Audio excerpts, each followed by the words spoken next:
just want to say for the record that Treasure Planet has an amazing soundtrack. It does. It does. It has an amazing soundtrack. Right. I mean, it's also an amazing movie that is highly underrated. Highly.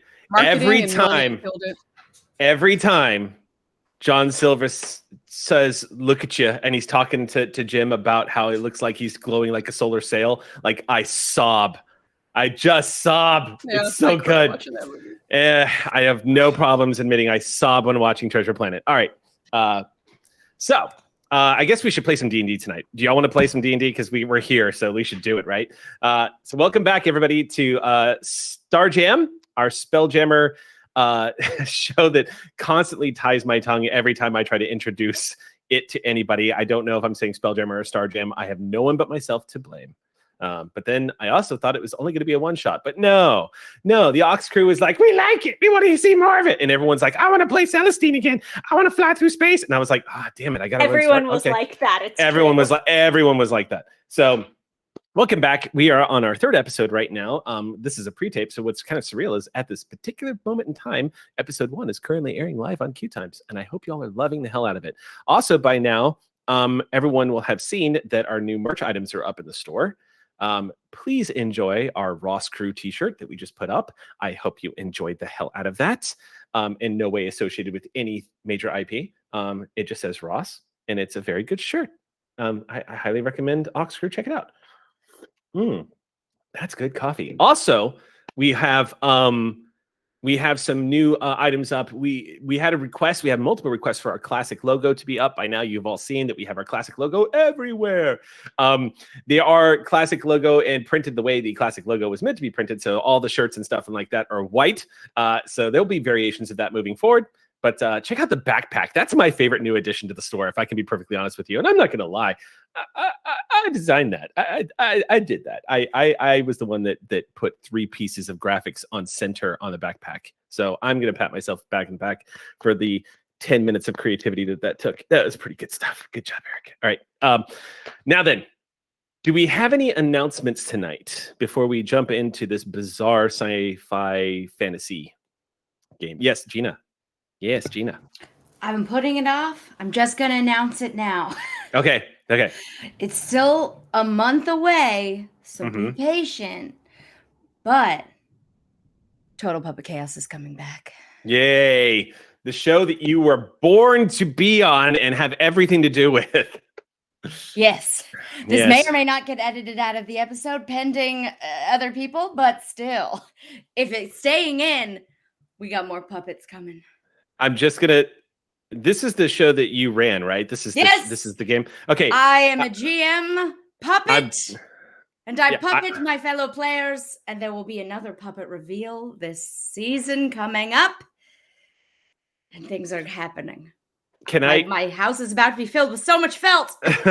I hope.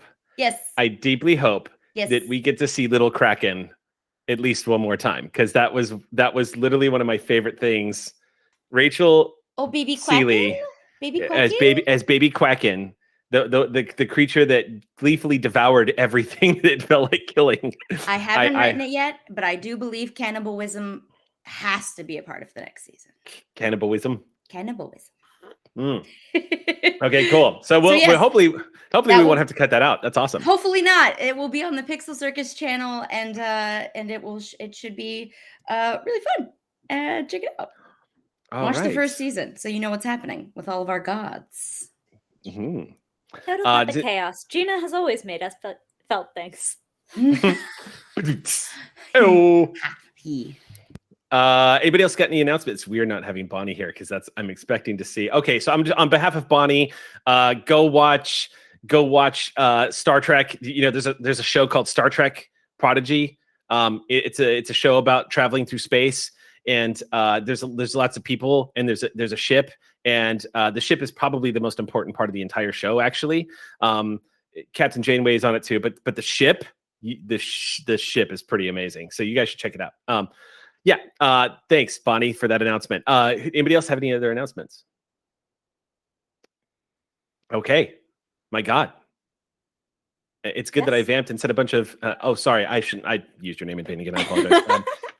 If that's the only thing we have tonight, then we can go ahead and jump into tonight's. Oh, sorry. Yes, God, please. Yes, please go ahead. I thought you were giving me the floor. I was. I'm sorry.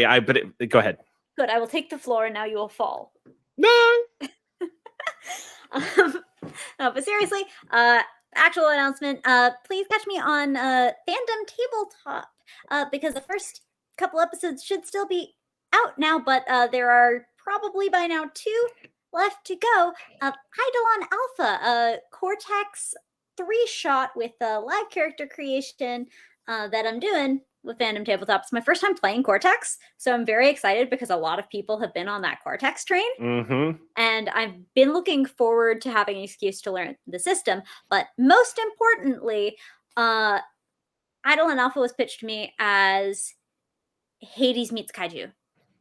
And that's pretty much all you need. Yeah, so there it is. So please catch me on Fandom Tabletop. All the details are on my Twitch schedule. But tonight, I need to be the kaiju that I want to see in the world. I will be a big, scary baby kaiju. Rawr. I'm excited. Nar. All right, let's go ahead and jump into tonight's adventure.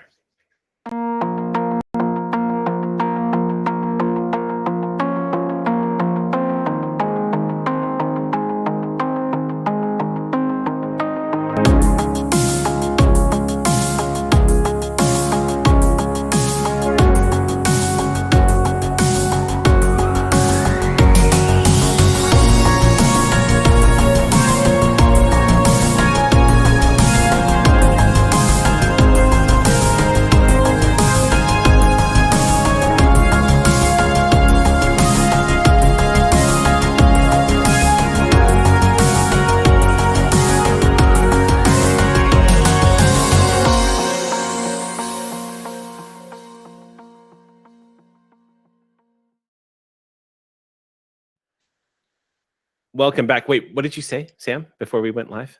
You're not going to repeat it?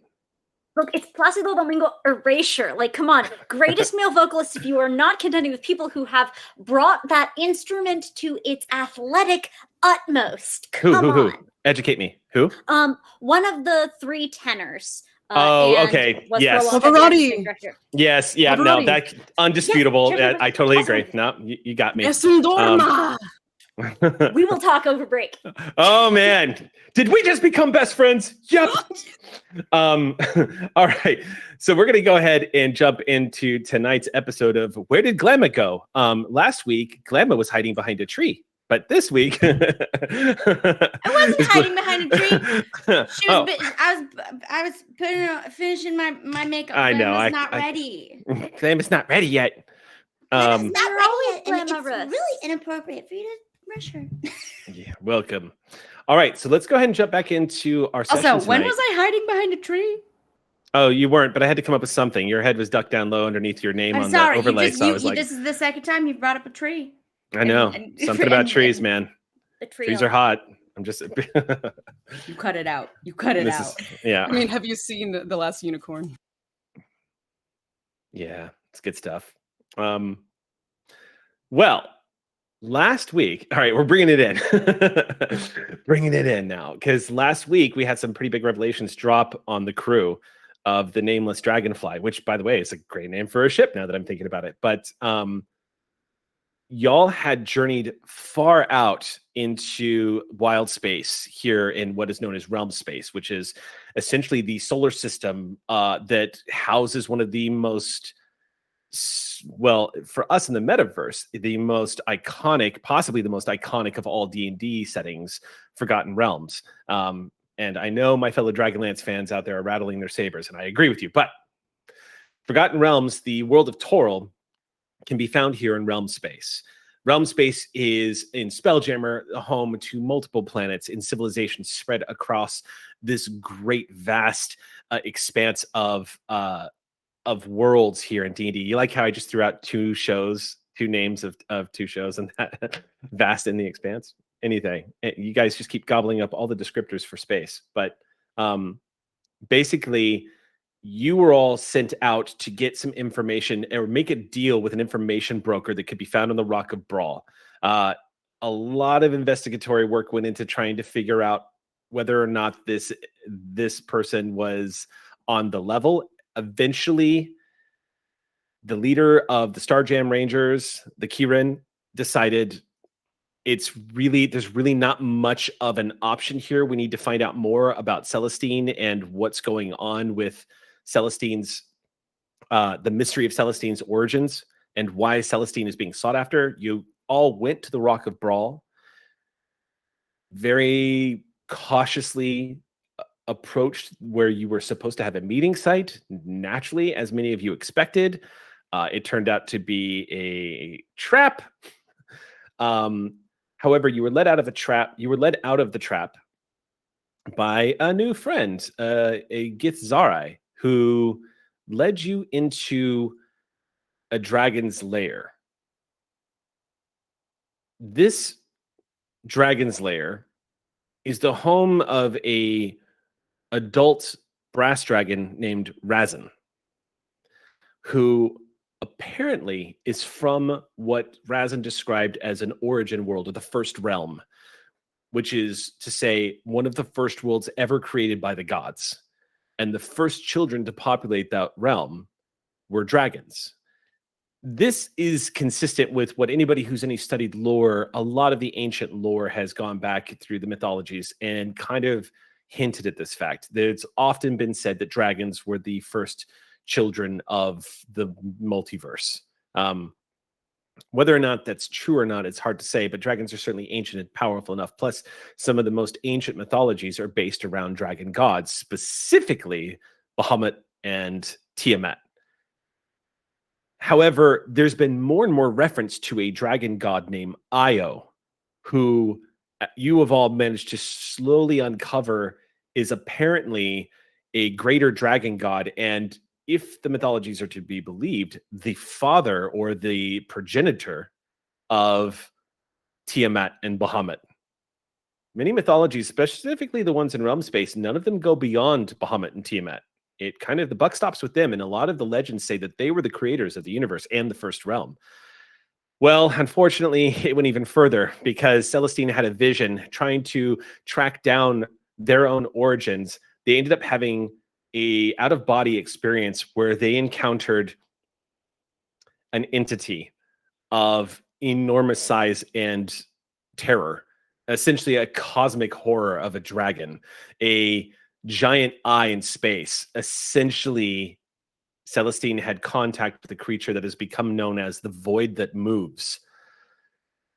Where we last left off, you had just flown out into wild space, and after battling your way off the Rock of Brawl and going to meet this dragon where this dragon lives, Razin has revealed to all of you that they don't have the means to discover where Celestine is from, but they believe that Celestine's origin is one of these first realms, and that the first realm itself is not a single place anymore, that it's actually broken up because when the first realm was destroyed or for whatever reason was sort of basically shattered all over the multiverse. And so there are pieces of it, demi-planes of existence or other worlds that are out there.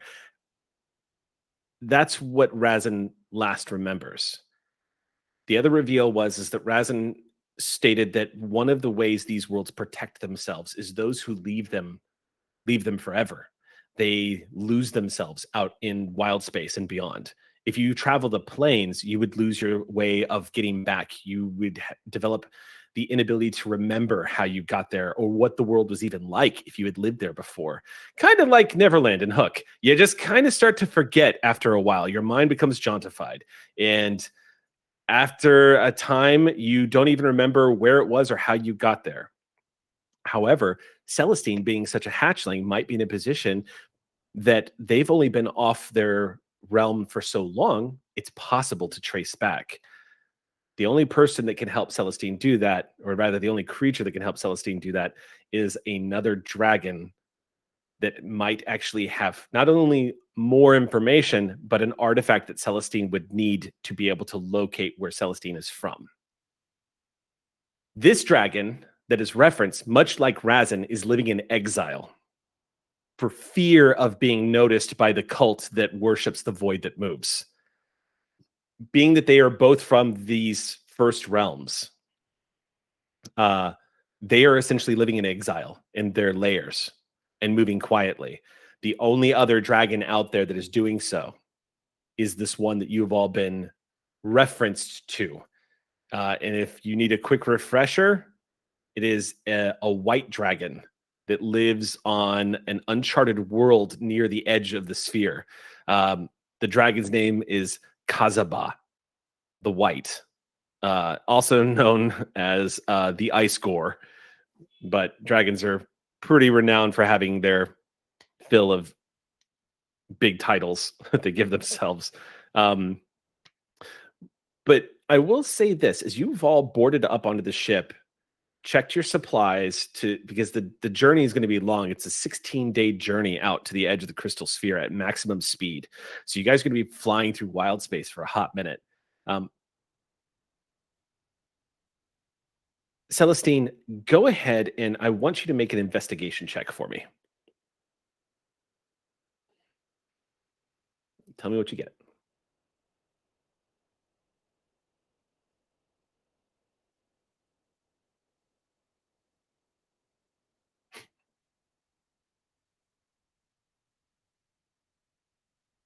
When you have to check the modifier for that long, you know it's not going to be good. That's no, a 6. It's not going to be a 6. Okay.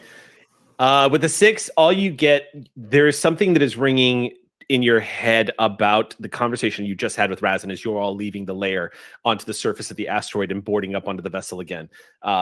Apollos is getting things ready. As you know, Grawl has resumed his position and at the Starjam helm, at the Spelljammer helm, and has powered up the vessel. Y'all are about to depart, but there's this nagging sensation that Razin mentioned something in the conversations that they had with you that felt familiar, but you cannot pinpoint which part of the conversation it was. But something about one of the first realms that they were describing felt familiar to you. But you're not really, it's with a 6, it's just gnawing at the back of Celestine's head. They cannot place it. It's almost this sort of it's almost like an anxiety because you know something important was just said to you. You can't. You were just given a vital piece, but you don't know what it is. Everybody boards up onto the vessel. You were given the location of the map. The Githyanki, or rather, I'm sorry, the Githzari. The Githyanki is our party member, but Javik has. Is somebody's car alarm going off? Javik has given you all the location of this small world, and you have all seen it on the map. It is not charted in any star chart here for realm space. It looks like a small planetoid that is out beyond the edges of known space. It is past a few of the more well-known planets. There are some ominous signs as well of some of these planets that are out in realm space. Some by ominous, there are clearly some planets that kind of have a do not go to sign on them.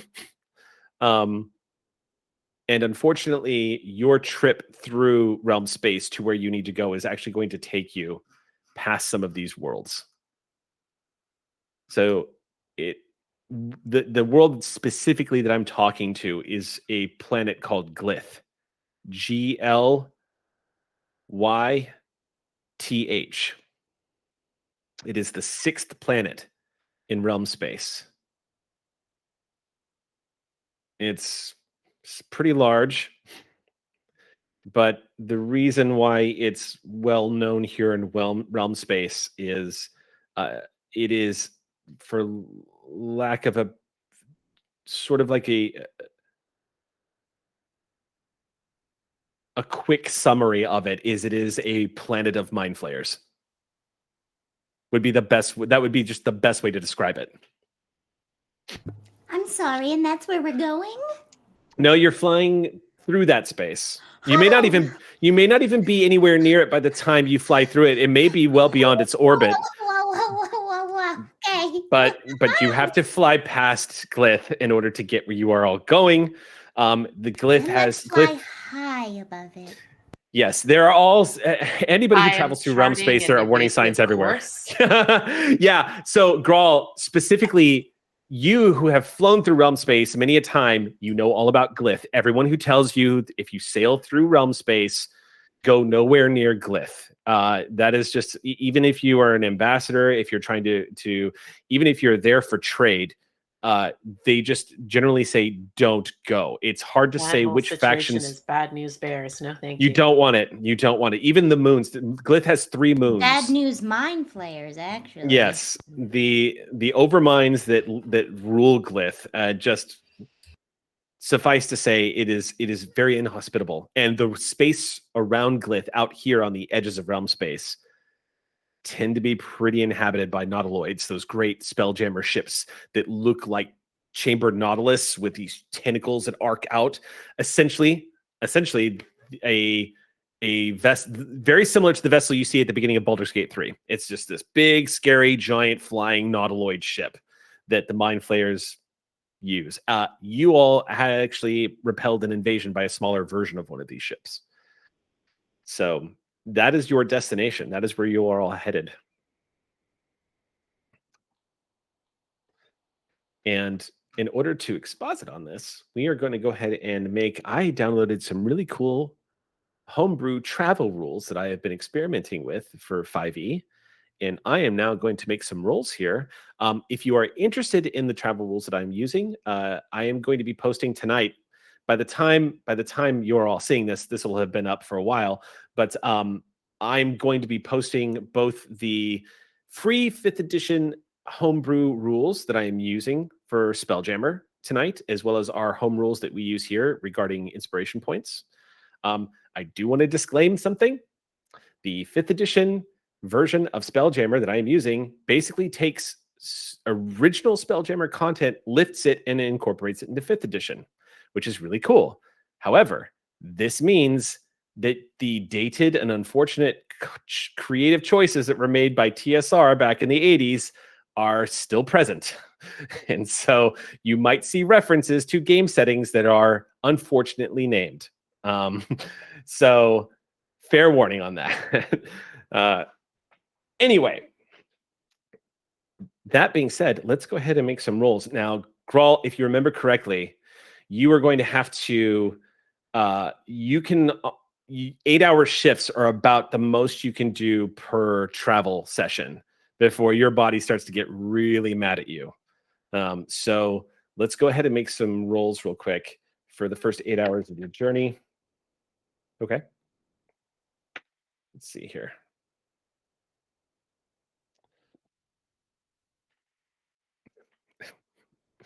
Okay. So it's a 16-day journey. And your first 7 days are completely uneventful, flying through realm space. It is a quiet journey through the beauty of the black blanket of stars that are all around you. You just see these beautiful pinpricks of stars, clear as the night sky.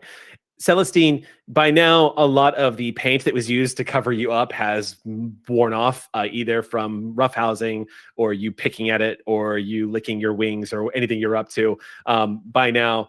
And once again, you have kind of become sort of a glimmering little crystal of beauty out here amongst the stars. All the starlight kind of refracts a little bit off of the deep crystal sheen of your scales. And the same goes for anybody else who has any kind of reflective surface on them. It's I will say that every time that Celestine has been licking the paint, I've been prestidigitating the paint off of their tongue before they swallow, because I know where that paint came from. Okay.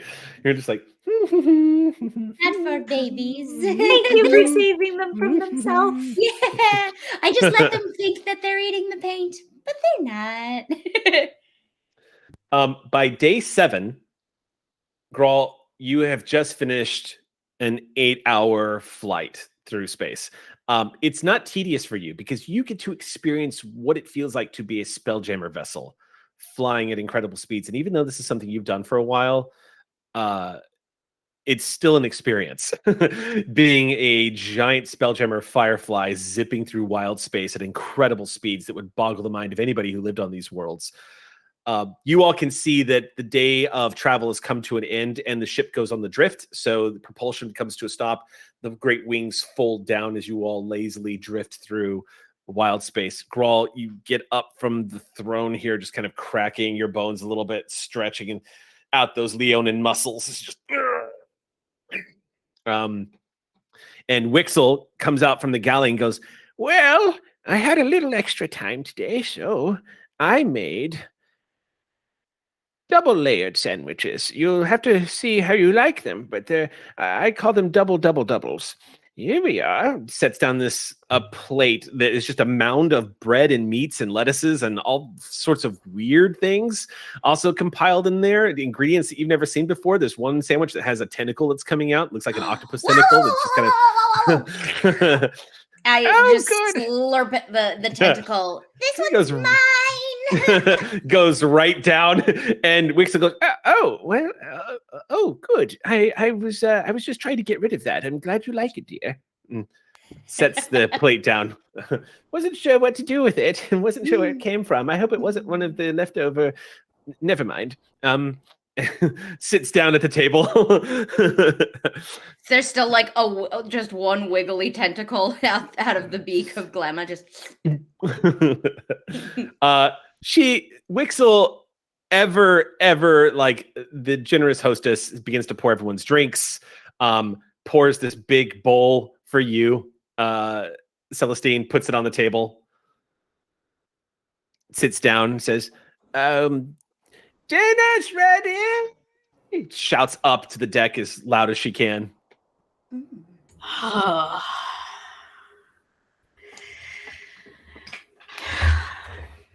How are you doing, Glamma? I'm just wonderful. Oh, sorry. Do you need any heating today? Oh, I think actually I'm okay, but I appreciate the offer. No problem. As soon as I'm done with this sandwich, I am going to bed. Make sure to eat some of this. Get your electrolytes. So, in order to avoid casting detect thoughts, which I now know is not great without permission sometimes, but so how's everyone feeling about the mind flayers that are near us? Because I'm a little on edge. What about you? How does it feel flying so close to danger? Well, it's not the first time. No, dare say not the last either, but it is my first time being this close to mind flayers, and I tell ya, I'm stress eating. Have you seen my belly today? As you slurp down another tentacle. Mind flayers bother me as you eat a tentacle. Just slurp that down. Can't grant wishes to them. Grohl does the thing that guys like to do when they want to impress someone, and they kind of like flexes his pecs and just sort of like leans over and kind of like gets into your space a little bit and goes like, "Don't worry, I'll take very good care of you." Oh, thank you. That being said, I have done my best to plot a course that will take us as far as we possibly can get from Glyph without going completely off course. Oh, yes. How many more days do we have? It's been such a lovely time so far. Celestine has only eaten part of the wall near their sleeping quarters. I really thought I'd have to mend a lot more of the ship once they came aboard. Well, they must be feeling poorly if that's all they've done. Oh, no, I believe there was a challenge made earlier. They're doing quite well. Are they? Yes. Interesting. It seemed like the way. Oh, hey, little one. They've had their face in their bowl, which I assume Leonin are. Are dragons obligate carnivores? What do we think? Not are they all eating the time. a sandwich, or are they picking into just the Celestine bits? So Draconomicon and Fizbins both kind of tackled this a little bit. There are dragons that actually eat metals, believe it or not. There are dragons that will eat anything, and there are some dragons that prefer to actually have a little bit of they're omnivorous. They'll eat just about everything. Perfect. I imagined you were eating part of the metal on the ship near your bed. So, well, and the paint was metallic, and look what my instinct was. Also that. yeah, lead paint, not great. Well, before Not too great. long, Ramska kind of comes in from the deck after hearing Wixel shouting food, and so you see her coming in, and she's rubbing this ring kind of nervously on her left hand, and just kind of walks in and glances at Wixel. Thank you so much for the food. Just like offhandedly kind of picks up whatever, a sandwich and just starts eating. Ramska. I tap the bench next to me. A little flipper just pat, pat, pat. Please. Ramska takes a seat. What's going on? Oh, we're How are discussing y'all? the possible danger but incredibly beautiful skills of our lovely pilot and their muscles. He's very strong. Have you seen Very, him? very, very good muscles, I have to say. I've worked very hard on them, so I appreciate the compliment. You're very welcome. I feel like we've been pent on this ship a little too long without really having a good, a deep dive. Yeah. Where did you get your muscles? Where Did did you I- bargain for them? Did you make a pact? Did you work really hard, or did someone just slap them on you with an illusion spell? No, I a lot of training. I've been doing this for a while. And yeah, I mean, Do you wish they were bigger? no, I'm actually pretty happy with with the way I would look. thank Oh, you're welcome. I wouldn't be able to assist with that one in particular, but it's just nice to ask. Yeah, no, I feel like I came out on the other side of you don't want to know what I look like during puberty. That was a rough stint. Oh, for but you, now for your I boy. really do. Don't. Scraggly, scrawny, and barely had his mane in. Just trying real hard. Oh, I was Feel- bald as a fresh plucked chicken. Look at you Puberty now. isn't kind to anybody, I feel. I don't know. I've seen some Leonin come out. Like, I mean, and oh man, can you imagine when this one right here hits? Yeah, you know what? We're Oh, that's very true. I didn't even think about that. You saw the birth of our young Celestine. I was there for that. Yes, I was. And Oh, I mean, they have already grown up so much since then. I'm trying to imagine what they'll be as a as a young adult dragon, and it's either going to be incredible or it's going to be the most destructive thing we've ever seen in the most glorious way. Celestine just opens their wings and poses a little bit because we are about them right now, and they're just very excited, and they will be very big when they are grown up.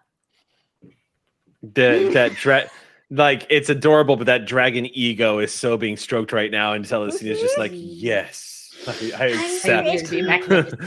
That being said, would Grohl know? You can stop me if this seems like kind of out of. No, what's up? But I was thinking that maybe ever since Celestine came into Grohl's life, like one of the things Grohl has been doing as a ranger and a monster hunter Is learning is about. actually learning as much about dragons as he can. And like studying up on them. So would he already know that Celestine's not like crystal dragons in general don't get very large? And Let's find out. Let's make an investigation check. And because you're a ranger, I'll go ahead and this is kind of an old school style, but I'll go ahead and give you a +2 to your roll. Okay, Not full advantage, but I'll give you a +2. cool. And you said investigation? Okay. Let's see how it goes. Doo-doo. Hey! It's a 24. Okay. So what was curious about this is, as a ranger, your knowledge of these kinds of things isn't intrinsic, because dragons, that's a big field of study. There's a lot of different types of dragons. Each one has its own different flavors, its own different desires, its behavioral patterns. And especially here in Spelljammer, like this game setting, in particular, if you are trying to be an expert on dragons, you have to open your mind to everything, because dragons don't just exist in Toril. There is an entire world of dragons on a gaseous planet that is orbiting the sun here in realm space, that has all different dragon types that are trying to live together on these floating rocks in the middle of this gaseous planet. So behavioral patterns and things like that, they can vary. Crystal dragons, you've discovered, Grawl, to reaffirm what you already have heard. Crystal dragons are exceedingly rare, and in realm space, they are unheard of. As of right now, the last time a crystal dragon was spotted was on Toril some 2,000 years ago, according to the lore. And they don't exist really in realm space. You've heard of them outside of the sphere, but not so much inside. So you've had to really do some digging on the lore to find out what's Celestine going to be like as they grow older.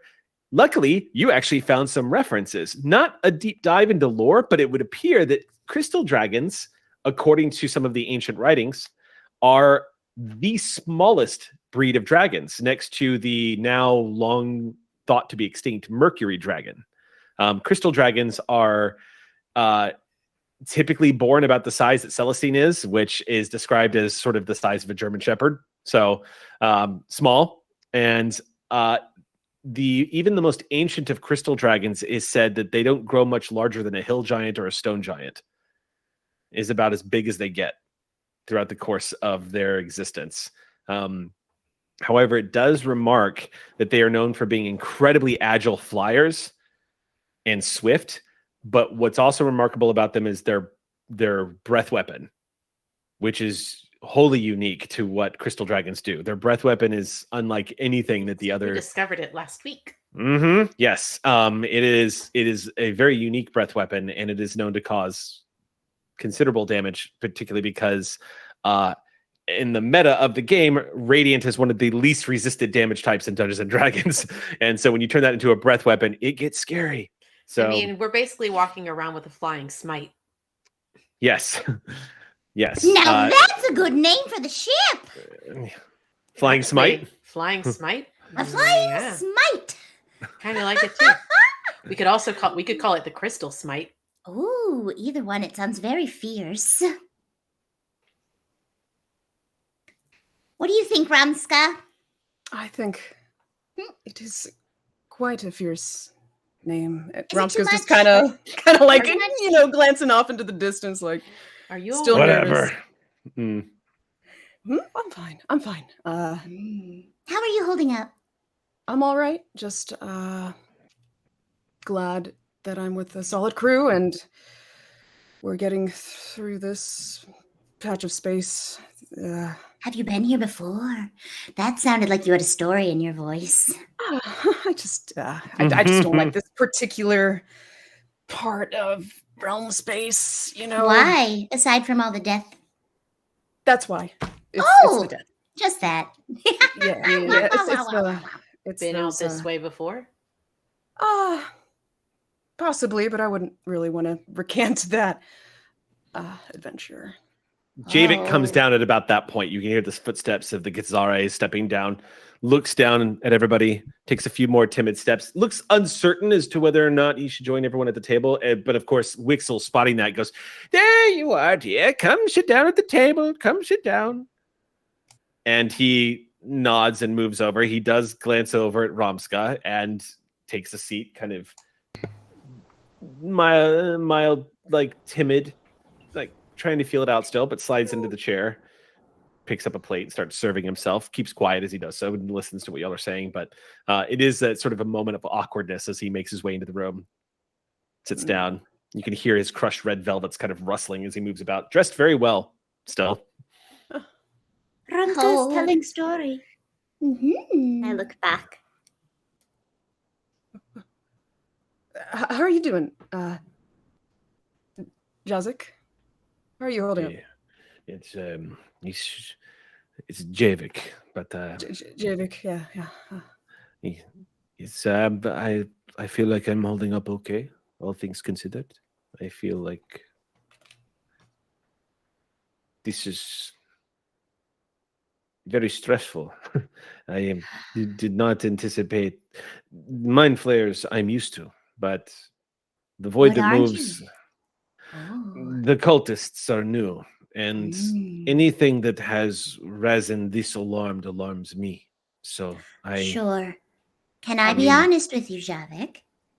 I do value honesty. Seeing you so distressed has just got my little bird brain a fluttering. And is there anything that I can do for you? You just say.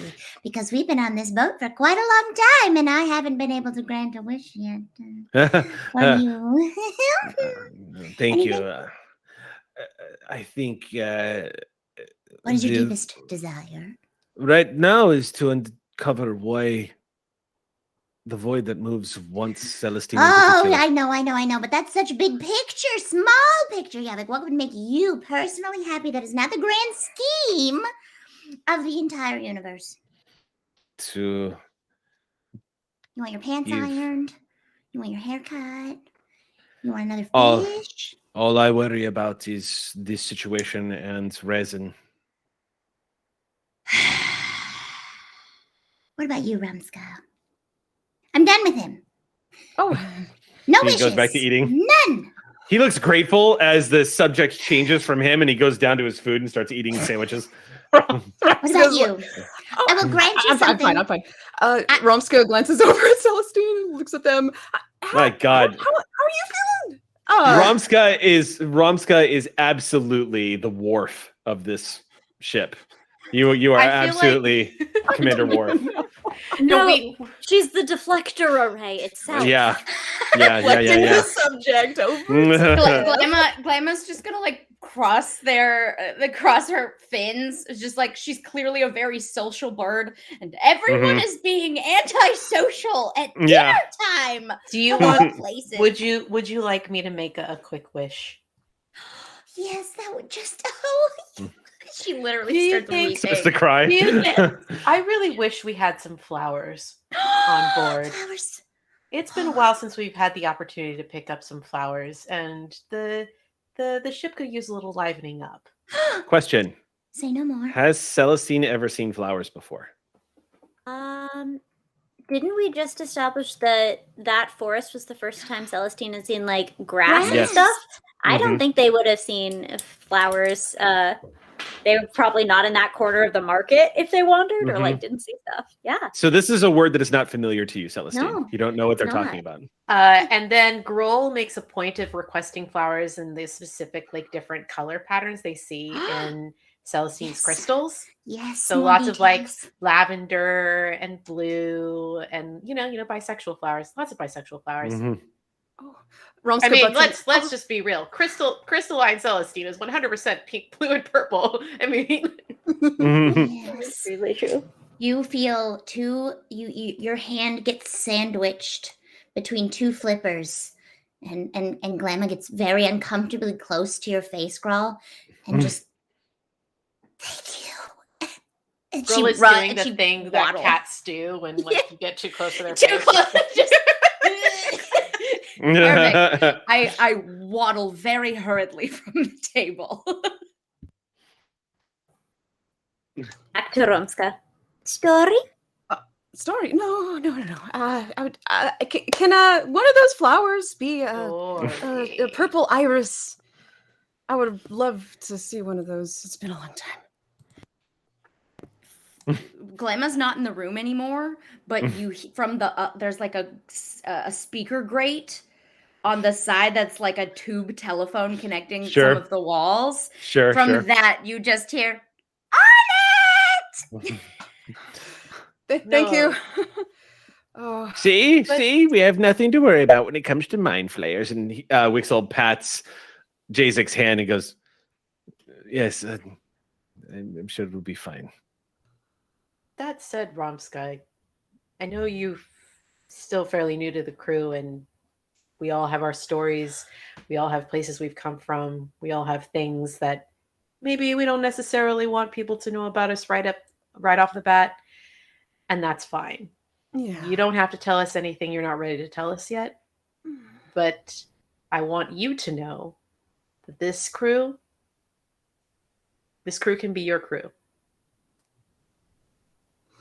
Thank you. And we've got you when you're ready.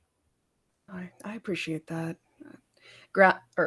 Romska glances over at Celestine and Grohl and wait, who else is in here? Oh, Wixel. Jason and Wixel. Just gratefully, just thank you. I feel safe with all of you. It's just we're just very in close proximity to mind flayers, and let's just say, growing up on the material planes, one of our family traditions was to go and kill one. I just don't have a good repertoire with those creatures. Well, neither do I, so you're in really good company. Okay. There is a nod of agreement as Jazik Jazik looks like he is restraining himself when the subject comes up at the mind flayers, and glances to everyone at the table and inserts himself into the conversation as y'all are in the middle of this. As soon as you finish speaking, Romska, Jazik says, "For those of you who may not be aware, our two peoples have a long history with the Illithids. Long history. Sorry. It's quite simple. They enslaved us for centuries upon centuries upon centuries. There are few things the Githyanki and the Githzara hate more than each other. And of those things that it's always the Illithid. It's the one thing that many of us are united on." Don't get me wrong. My mother purposefully detached ourselves from the political mess between our people. Luckily, I grew up not hating your kind. But I agree. We all hate the Illithids more than anything. I wish it could be one of those things where we could just say they're misunderstood, but often not the case with the Illithid. Illithids are aberrations. They are creatures that do not originate on the worlds that we all know. Even in the planes of existence, long stories about them originating from the far realms where beings of ancient eldritch power originate. They are unlike anything. They are children of unlike anything that exists in our realities. Yes, I've spent a long time studying aberrations. They are a favored enemy of mine. Oh, so he nods and says, I see. I understand now. I am not saying anything you do not know. Right. There, Romska looks over at him. A favored... So you excel in taking care of aberrations? I do indeed. Them and their undead horde. You'll find that I am singularly primed for such missions. Out of character, I did not know that when I built Grohl, and when I came into the first game with aberrations and undead as my favorite enemies, I was like, I did it! Yeah. I called it! I know. Yeah. Unfortunately, historically in 5th edition, Rangers have had so many situational abilities that it's been very tricky to navigate playing them. But as they have evolved over time, they've gotten better and better and more diverse and easier to adapt to all the situations, especially with the updates to all the rules. But in this particular session, when we played that first one shot, I could not have picked a better combination. Aki built. Yeah. You absolutely built the right one. You built the absolutely right character to go after my bad guys. So, yep. But yes, it's true. Back in. But yes, that is why I say that you are in good hands on this ship. Between the little one and myself, Yes. we are fairly. I mean, I'm not actually surprised that we were chosen for this mission. We are pretty well suited to be doing exactly what it is that we're doing. Agreed. It's very satisfying killing mind flayers. Oh, do you remember when Celestine first hatched, the very first thing they did, the cute little thing, was spring out of their egg and immediately gobble up a what are those things called again with the brains with the legs? Devourer. Oh yes, intellect devourers. They were all over the vessel, stealing our memories and devouring our intelligence. But Celestine came to life and ate most of them. It's bloody and very funny. They made quick work of him. Huh. I am proud. I wish you could have met our previous gunner. He was pretty great too. He managed to shoot a rail gun through one right through the chest. It was pretty fantastic. Wish I was here for that battle. Wixel immediately starts relaying the scene of Xander's character rushing across the deck, grabbing hold of a ballista, swinging it towards the invading boarders, and thus hanging off the edge of the ship while he was doing it to get that one shot off and killing the hell out of, what was that, like, he got like 3 in one shot? It was ridiculous. He just skewered the shit out with it. It was great. It was pretty good. That is amazing.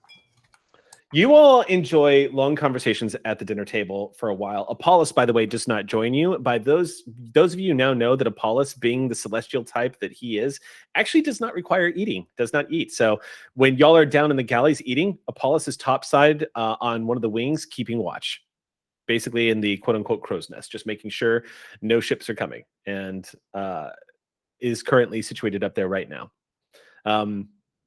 I think at some point, Girl is like, we should probably figure out what Glamma is up to.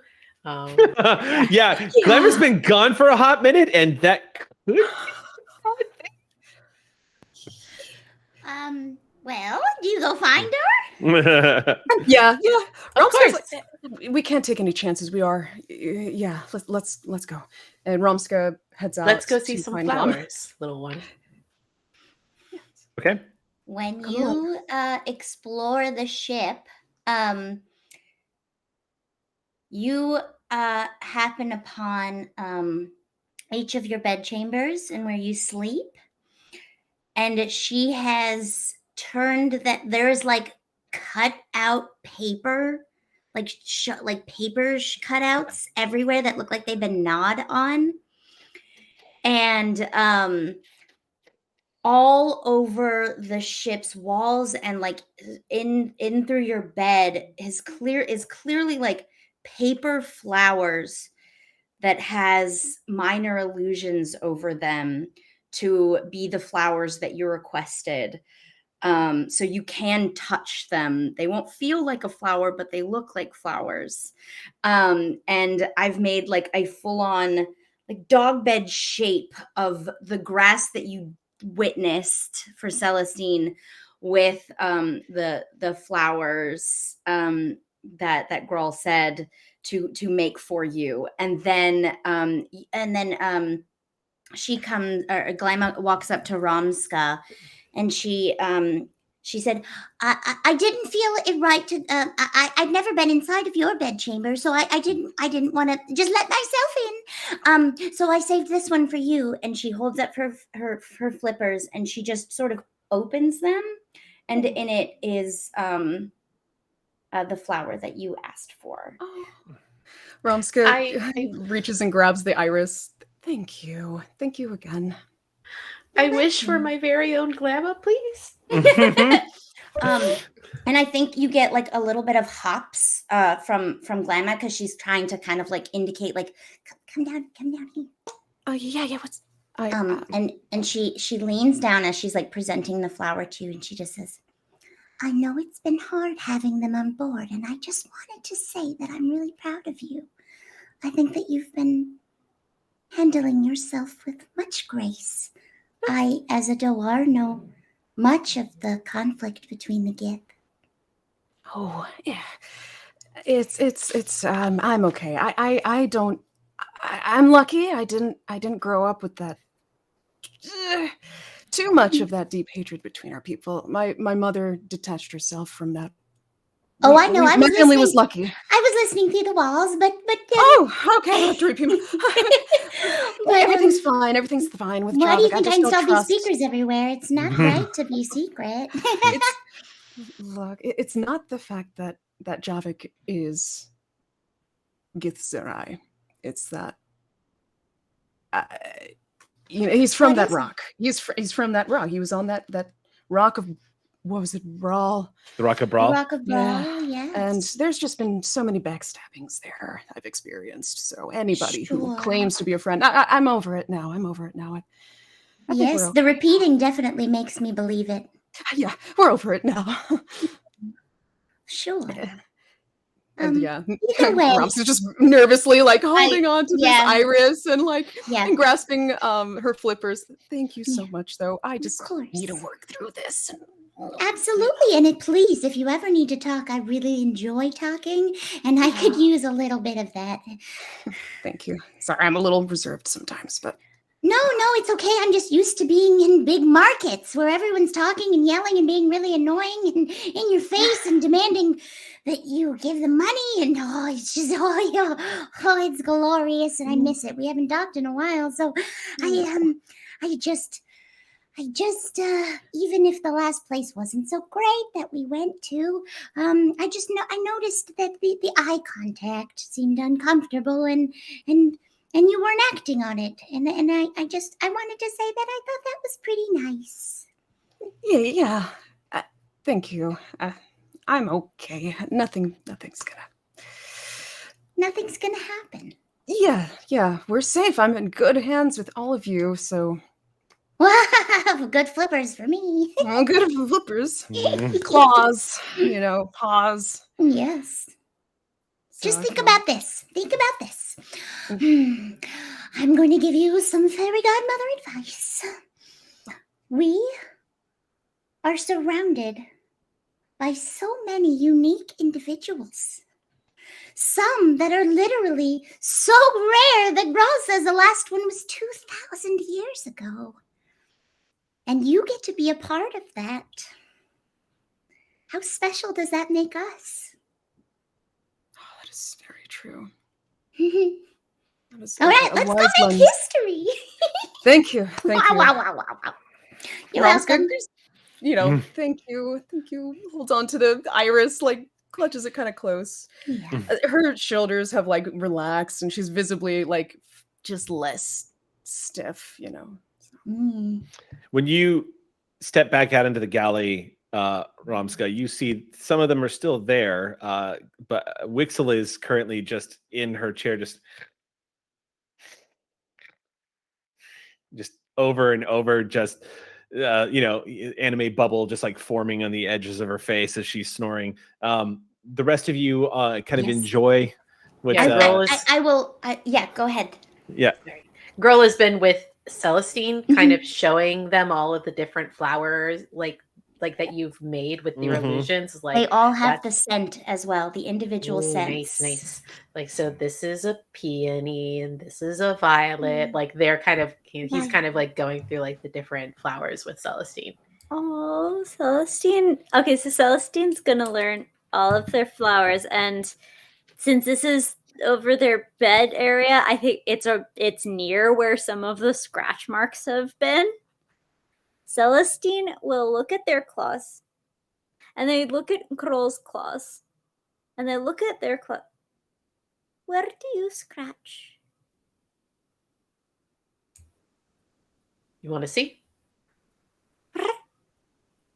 And Grohl will take them back to his his bed quarters or whatever. And you walk right past that room of flowers, by the way, get to it because Romska's living space is right in front of yours. So you just walk right past that, all that design. And I mean, Grohl is appreciative. It's beautiful.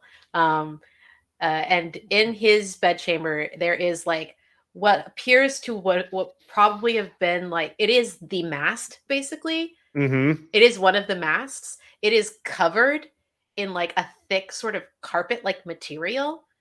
I see where you're going with that. And he just walks up to it and just his claws go wheek, and he just kind of digs it into the carpet and just kind of does on it. Mm. Maybe we should get you some. Celestine looks at the big, important, like, this is part of the ship. If Grohl scratches the ship, that's like the most important thing you can be. I just scratched this little corner of the ship. You scratch the main mast. I like Truly the idea of like his chamber kind of being built around like that's kind of cool. It's kind of cool. But yes, it's like it's the mast like goes through the ship basically into like instead Pilot of scratch. yes. We can get you some of this. It's pretty sturdy. You want some? Yeah. I'll make sure we put it in an order when we're back at dock. What is favorite enemy? Oh. So when I first started training, we were all given choices about what we wanted our specializations to be, the things that we were really good at. There are all kinds of different creatures in realm space, and people who train the way I do get the opportunity to learn about those creatures and decide which of those are the type of creatures they want to fight or make sure stay under control. Realm space just happens to have a lot of mind flayers who do really bad and unfortunate stuff, and I really wanted to be part of the Rangers one day, and I knew the best way to do that would be to make myself indisposable to them by understanding their biggest enemy. So I studied them. I've studied them my whole life. You always want to be a ranger? Ever since I was a cub.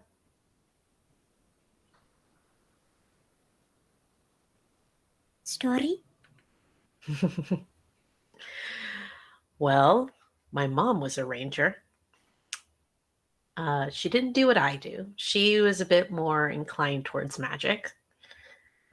She liked nature. She wasn't a pacifist, but she believed that the best way to help people was to help them cultivate.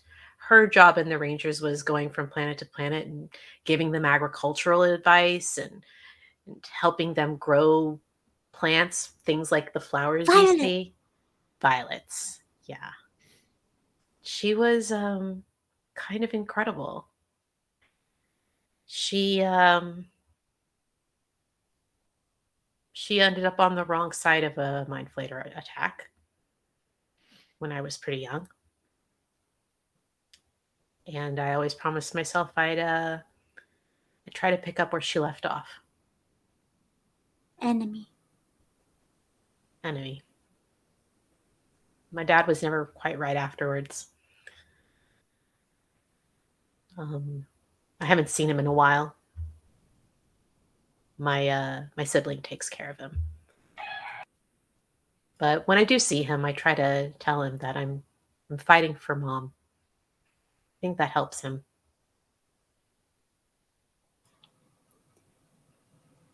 We fly near Mind Flayer. Near, but not too close. Why not hunt? There are times when it is appropriate to hunt. When you have the numbers and the resources. This is an entire planet full of those things. And we are very powerful and very strong.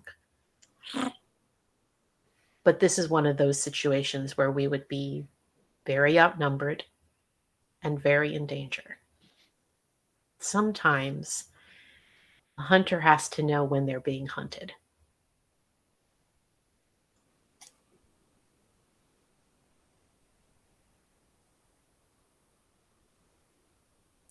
And then they settle down. They decide they aren't being hunted right now. And usually you have a pretty good idea of when that is. How? Well, you are the one that saw the vision, not me. The moment he says that, Celestine, you immediately once again feel that great eye staring at you. You can feel that voice reverberating through your bones. You remember what it sounds like. You remember what it felt like being before that great planet-sized eye as a titan stared down at you.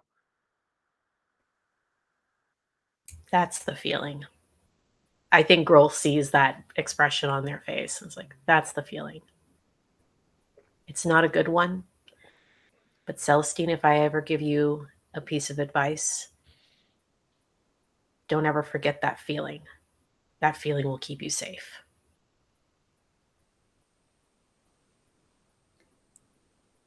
Celestine nods, and then they brush across your thigh and around and get under your paw and stay a little close. Yeah. Comforting pats. Maybe some pull scratching. There's They'll this get, patch like, of crystal yeah, that they're starting to. It's kind of molting a little bit, and like he gives that a little scritch. Oh, yeah. Oh, the wing goes just at the tip. And I think that while he's looking at you there, and like you're still like you're not tiny, but like you're small enough that he's like, it makes him, I think, for a moment wonder if that was what it was like for his mom when they were together, like whenever he would like go to her for comfort, that kind of thing. And there's like this sort of moment where like he's very quiet, contemplative as you know, we do this. And I don't think there's a thing in this world that Grohl cares about protecting more than he cares about protecting Celestine. So yeah. Just big protect energy happening in this room. They slash, they protect. They will rip out your fucking neck.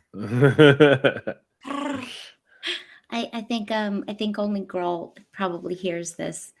You just hear tiny sniffles coming from the speaker grate in your wall. Who was overhearing all of this? The most precious eavesdropping fairy godmother. Meanwhile, on the galley, just okay. So, if anybody else wants some, oh, I did it again. and Wixel picks up the empty tray of no more food and takes it back into the galley. That's so and cute. And so far, this is legitimately shaping up to be the cutest episode we've done. Yes. I know. What cracks me up about it too is you've got like the big tough boys, Rumska and Grawl, who are just trying to exist amongst adorableness everywhere, and just kind of like, no, I'm fine. I'm fine. If everything's fine, mind flayers, everything's adorable. What do I do? God, this flower smells good. It's a good balance. So, Oh man, I can imagine that Grohl falls asleep at some point, and if you will just indulge me, Sam, Celestine can wake up and just put all types of flowers all up in the main if they want to. If they want to get up to mischief, they can decorate Grohl's. Oh, they want to.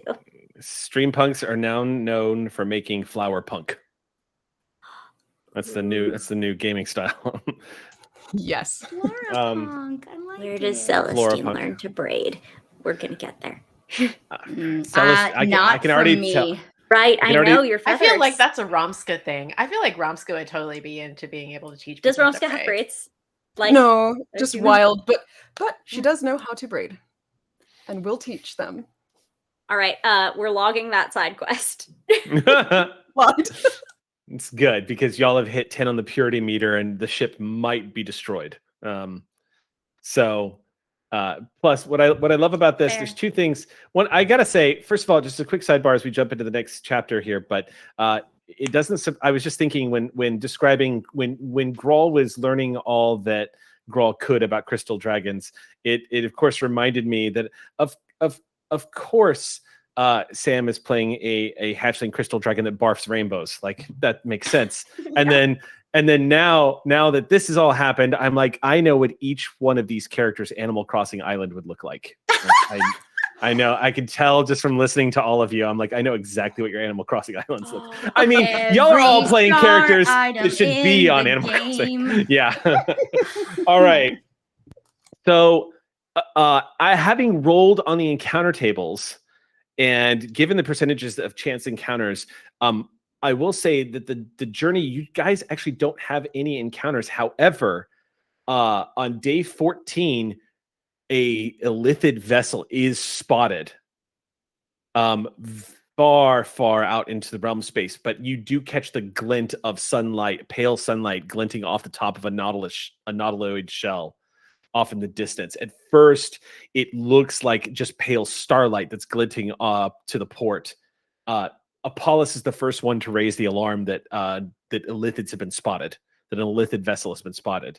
And it's kind of like that scene in Firefly where they come across the reavers and they're just kind of going past each other, except for not anywhere near as close.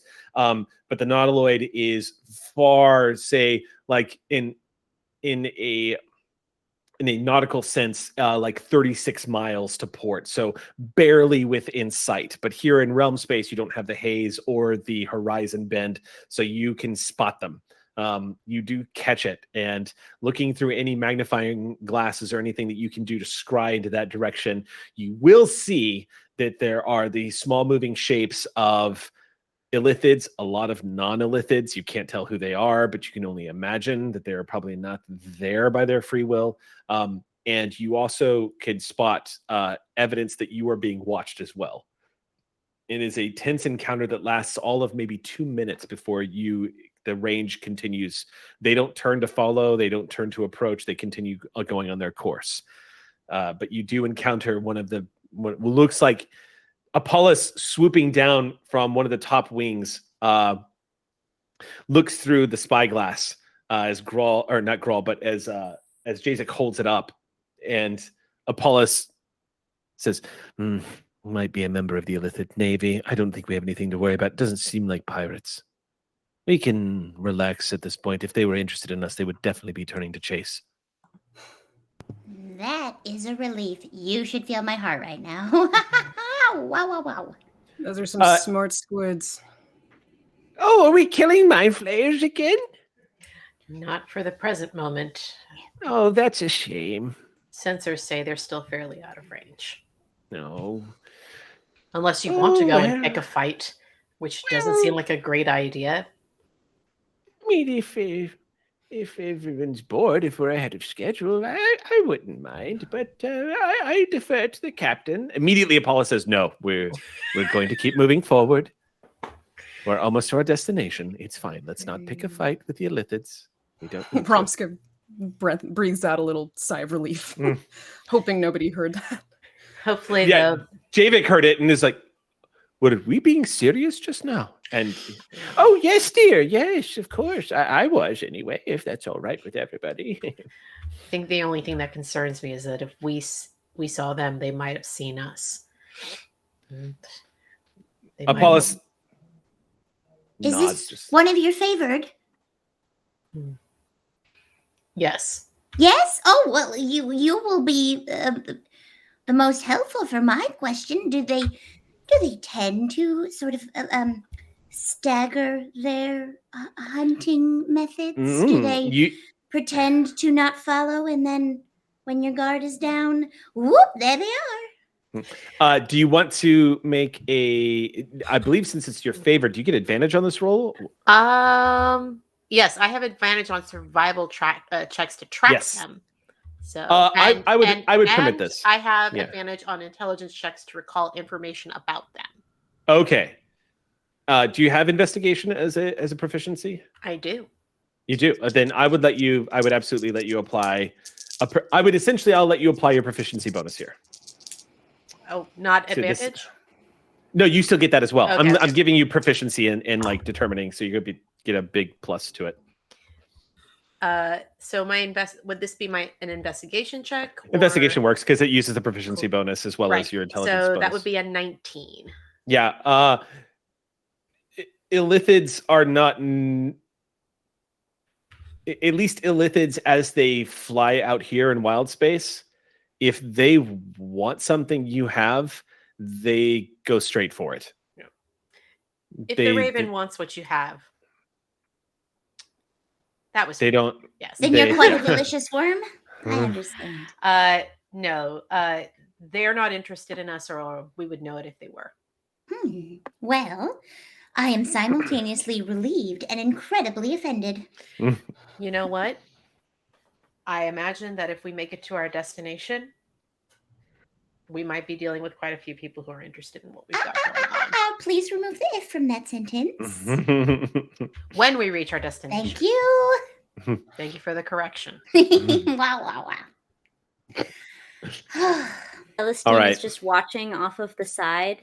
Their tail is flirting, and the squirrel is on the other side of the window. We watch. You don't blink. You just stare. Yep. It is everything. And they don't move except for the tail flirting. Yeah, it's... Do they chatter like a cat? It's just... the clicks the cat makes. Yes. Just a little, with just a touch of like a little bit of pointer dog. Just like it's there. It's very focused and attentive. Somehow you become sharper. Somehow your angles. So it becomes patience. There's angles on that crystal. Yeah. Patience and Celestine would get along very well. That is the only encounter you all have. You start approaching the destination on the map, and when you wake up in the morning and it comes into sight, what you see before you is rather ominous looking. First of all, the world, I should tell you, as it is marked on the map, the world itself translates into like a sort of, it seems to be some sort of sub-dialect of Elvish, but it translates to precipice. This is a dwarf-sized world. And judging from what you see on your approach as you were getting closer, your speed significantly being reduced, whether you like it or not, because you were approaching a gravitational body. Spell jamming, actually, you slow down as you start approaching these gravitational sources. You see this planetoid, this little dwarf planet. It's about the size of Pluto. So it's quite small. To give you all, just as a reminder for those of us it's been a hot minute who may have been studying Pluto. Pluto's a little over 1,000 kilometers in diameter, or miles in diameter. California would basically wrap from the top to the bottom of that little dwarf planet. It's a small world after all. And what you also see is that it is, because it is so far out here in realm space, it does have that sort of haunting, ghostly glow of distant sunlight. So you're seeing a world that is getting fraction of the sunlight that the rest of the worlds get here in wild space. And the blue ambient glow that's emitting from the atmosphere of this world as you're on fast approach leads you to believe that there is either a lot of ice here or a lot of water, which is not that big of a shock considering who you're coming to speak to. Jazik I have joined you at the window, Celestine. Yeah. This looks like an Arctic world of some kind. Jazik points onto the map and basically says there's a port, a city that we should be able to find here according to this map. The city is called Vedith, and the people that live here are elves, aquatic elves, in fact. They call themselves the Kailu. And from what Razin has told me, they are friendly, though the last time Razin was on this world was some 500 years ago. So much could have changed. Does anybody know anything about this Vedith city and any sort of changes in the past 500 years? May I do a check? I'll tell you right now, without a check, you have never heard of this world. It has never appeared on any maps. No one knows. This is the first you've heard of any of this. You don't know of any aquatic elves. There are aquatic elves. There's a world of water in here in realm space, an entire realm that is just an oceanic world with no landmass on the surface. And those elves do not share the same culture or name as the ones that you've just heard. Do we know if it's cold water? Or is it a tropical version of an ocean planet? You see, Jazik looks a little confused as he's looking at the map. You see him kind of furrow his brow, and he looks up again at what y'all are seeing, because as you're getting closer and closer, this clearly looks like an ice world as you're approaching. And Jazik says, I mean, that at least makes sense. White Dragon would live on a place that... I mean, he has an ice breath weapon. This feels like it makes sense. It doesn't, though. Jazik says with a troubled tone to his voice. The gifts are Raisin told me this was a water world, same as the other. Was there always a dragon on this planet when Raisin was here? Raisin was younger, but mentioned, didn't go into too much detail, but told me that this was a water planet. That this realm was all water. Clearly, something set off Kazaba. Yikes. There were some landmasses, especially at the poles, and the elves that lived here, according to Razin, were friendly but very reclusive. They weren't hostile to visitors, but they enjoyed that no one knew where their world was. What a shame. They're going to have a terrible market. I think in that case we should move forward with caution. If that much has changed, there's probably a very good reason for why. And it might not be a good reason, but a bad reason. That doesn't make... It's a good reason, and the good reason may be bad things. Jazik nods, kind of following that. Suffice it to say, reclusive elves plus white dragon plus water world that has now become ice planet. Oh, plus 500 years. This is fun math. I like this. And I did specify to you all that white dragons are particularly curmudgeon-y and cruel and not particularly nice. Right? Cranky, yes. Another cranky? White dragons tend to be. Well, they haven't met us. If anybody wants to make a lore check on that, if you're interested in like pulling that up, if you have like a skill that you want to use to try to I have a proficiency in nature and stuff like that, but if that would I'll allow that. Yeah, if you want to use that would work. Just what you've come across. Do you think the nice voice would have told me anything? Yes, probably. Okay, I'll roll for it then. Okay. I would also like to roll something. Sure. Yeah. I want to know, because again, I'm just more curious that there is a ice planet that is not currently on the radar of like traders and mercenaries and merchants. I guess the tradar. And so I would like to maybe there's like I don't know, like a predictive history of like what planets that are isolated for this long without proper trade routes with a huge climate change. What normally happens with that? Well, so go ahead and make your roll, and maybe history or something. History would absolutely work for this. Yes, you are a skill machine too, if I remember correctly. So this should be relatively within your wheelhouse. Yes. So my nature check was a 21. Okay. What you know about white dragons? They are typically regarded as one of the more brutal chromatic breeds of dragons.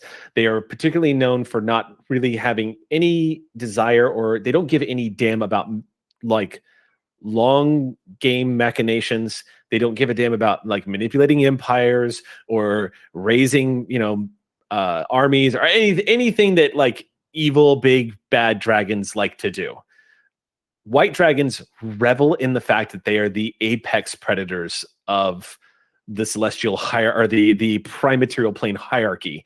And as a result, they simply love hunting and being brutal about it. Think orcas, but evil. They are hunters. They are hunters.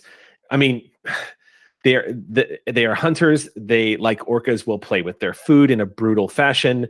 They love being the biggest, scariest, nastiest thing that will tear, rip, and eat anything that it comes across. The bigger the prey, the better. You also know eat and mess with penguins. Orcas definitely. Yep. And they're matriarchal. Yes. Yeah. No, or penguins, unfortunately. Penguins and seals are actually among some of the favorites for orcas. I will try not to go into story time because we're talking about marine predators. That is the one story I don't want. Thank you. Yeah, that's okay. I don't have any penguin stories. Thank you. I'm a door. Yeah. But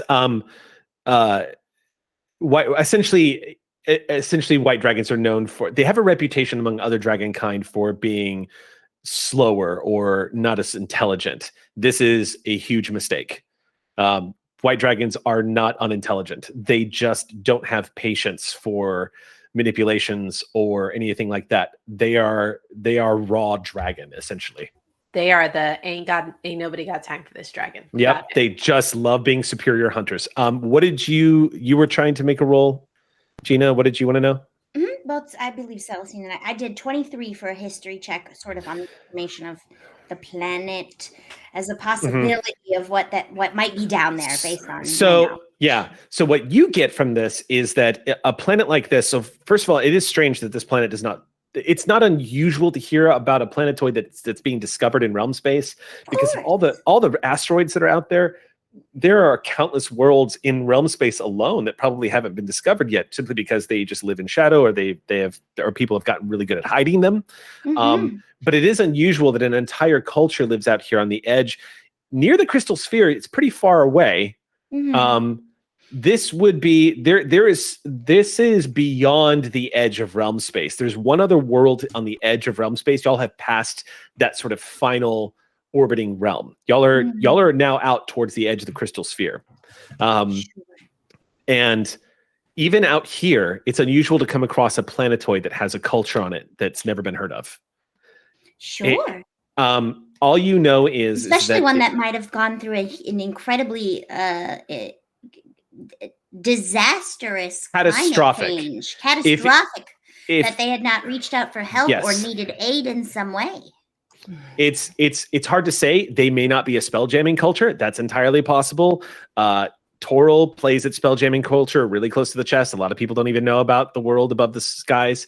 It's entirely possible, but a world that is water that had become ice over the past 500 years would have, as you probably know in real life, that would be an extinction level event for the planet. It would change everything.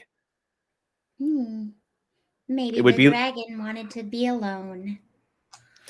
And Celestine, what did you roll? 8. So again, something familiar. You remember the voice on the other side of that brilliant, warm interior of your egg speaking to you.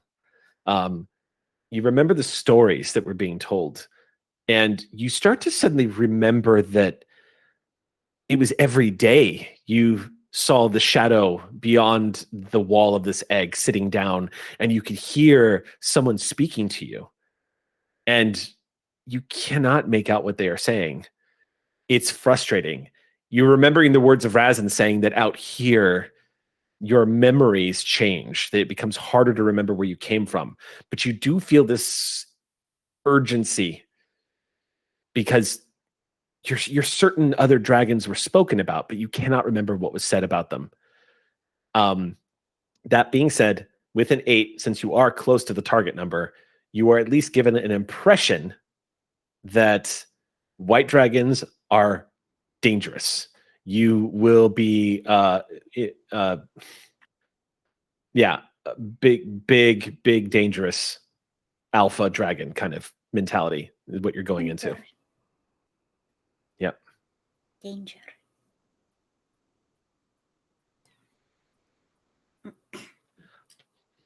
So it takes about 4 full turns to descend from the atmosphere into the world. The moment you all begin to descend, the dragonfly wings begin to fold back as the ship begins to make its descent.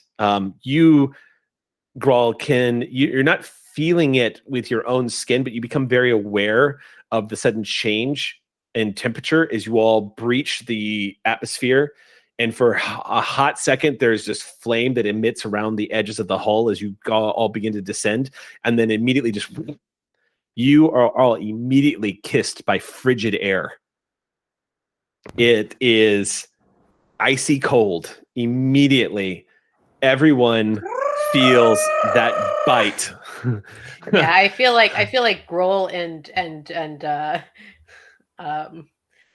Llama especially are both just sort of like cold. Yeah. Yes. Yeah. It is very not. It is the opposite of warm. I think she just kind of takes a few steps off the ship and just face plants forward into this like icy, snowy bits. Mm-hmm. Just. So I'm going to give you all just a heads up as players. Your characters, as soon as you all hit this frigid air, you immediately begin to realize you cannot stay out in this for very long. Not it is even that. me. Well, I think you do you gain resistance to cold? It's hard to say because we kind of jury rigged me. That's true. Hold on one there sec. are forms that do say it. Cold adaptation. You are naturally adapted to cold climates, as described in Chapter 5 of the DMG. You also have resistance to cold damage. Write that down. Great. That feels like that makes sense to me for a character that's basically based off of a penguin. Yep. Can you I'm going to write that in my notes right now. You are naturally adapted to cold. To cold at all, but I imagine that the mane at least keeps the head warm. Yeah, sure. I do have like this whole section in my notes that I've been keeping of the random Doar facts that I've been finding. So I'm gonna put that in there.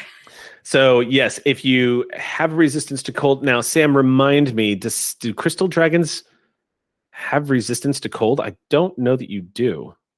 Radiant.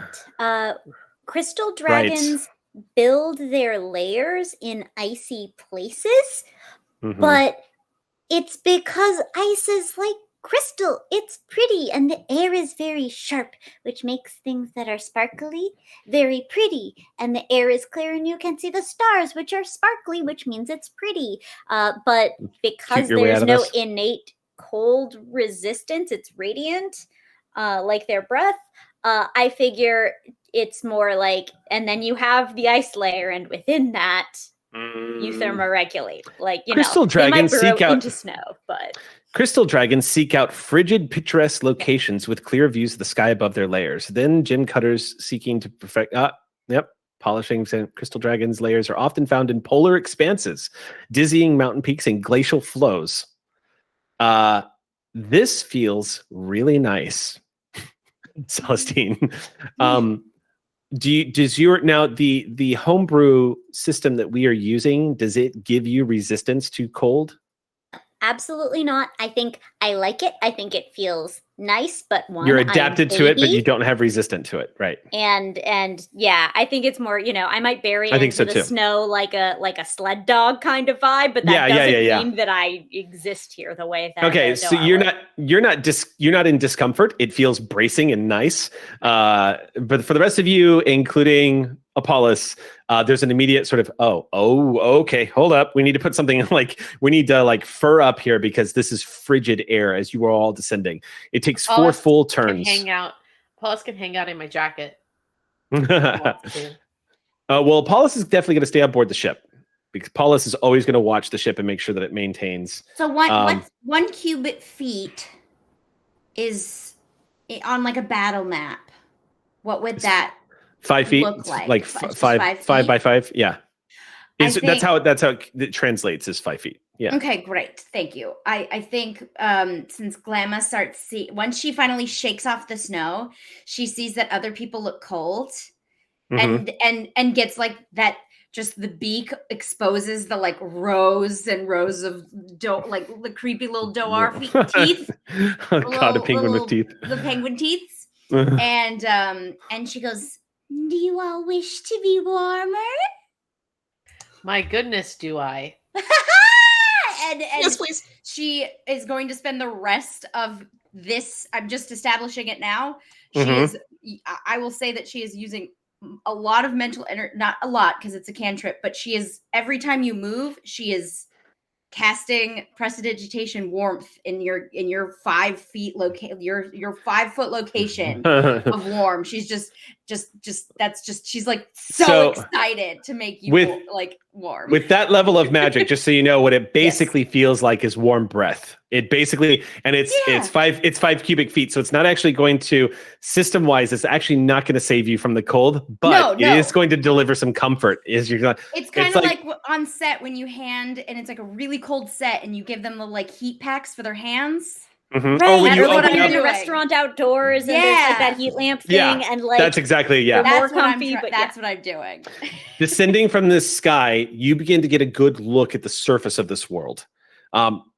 You can see, again, since it's a dwarf planet, you can see the curvature easily as you're descending out of these clouds. But what you see is what looks like, in its pristine era, essentially the Arctic Ocean. You see giant ice floes and glaciers that are resting on top of this ancient sea. And you can clearly see down below, even from this altitude, what looks like the ruins of a city that has been blanketed in frost and ice. Judging from the structures that you see, they don't look like structures that were probably originally built to function in a world of ice. You're looking at towering spires that look like they've been crudely carved from like sea rock that have jutted out from the surface of an ocean. They look locked now in ice that have kind of surrounded it. You can also make out that there are huge crystalline blocks of ambient bluish glowing ice surrounding the entirety of the city. And it looks quite large. Like this might have been a city of 2,000-3,000 people. So you're talking like Waterdeep size. This is a very large area where people probably lived. I think that's Waterdeep size. I'd have to double check, but it's large city. And as you descend, you can see movement down below as the Spelljammer ship becomes creeping down lower and lower. As you are approaching the surface, you can see what looks like elves come rushing out from the ruins of the city. There's about 6 of them, these little figures as they come rushing out and looking up.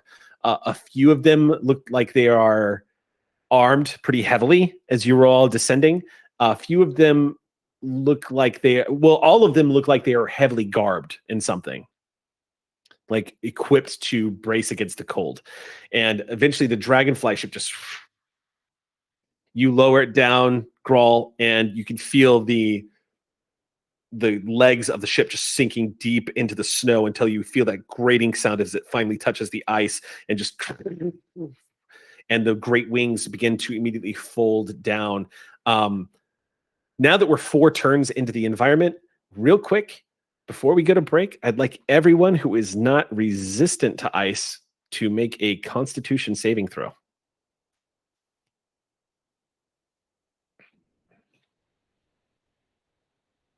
And let me know what you rolled. 21. Okay. 19. Okay. How'd you do so? Celestine, you spent a little too much time on the edge of the ship, kind of excitedly looking over. By the time you begin to realize that you're stiffening up and getting cold, it's already happened. So as you step down, you see your breath pluming out of your mouth, and you can feel it. So you're not taking any damage. However, until you can warm up again, Celestine, you are right now at disadvantage on all extreme cold. You are at disadvantage on strength and dex checks until you can warm up again. You see the elves. Yeah, you all see the elves approaching the ship, and one of them steps forward. Nobody draws weapons except for the 2 elves are behind, but you can see the clear bluish skin, clearly aquatic elves that are wrapped in what look like animal skins, like these thick furs and whatnot. I say furs, but what they really, it's like seal skin that's kind of doubled over and doubled over and doubled over again. They are wrapped, cloaked up. And as they approach, let's pause for our break. And we will be back in 10 minutes as you all have first contact with this aquatic elven race. Don't go anywhere. We'll see you in just a minute.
And welcome back to Star Jam. Let's go ahead and jump right back into our campaign for the evening. You guys you had just touched down on Precipice.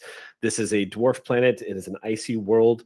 There's been a lot of evidence that suggests that this world was once a water planet of some kind. It looks like it's undergone some drastic change according to the lore that you've all learned.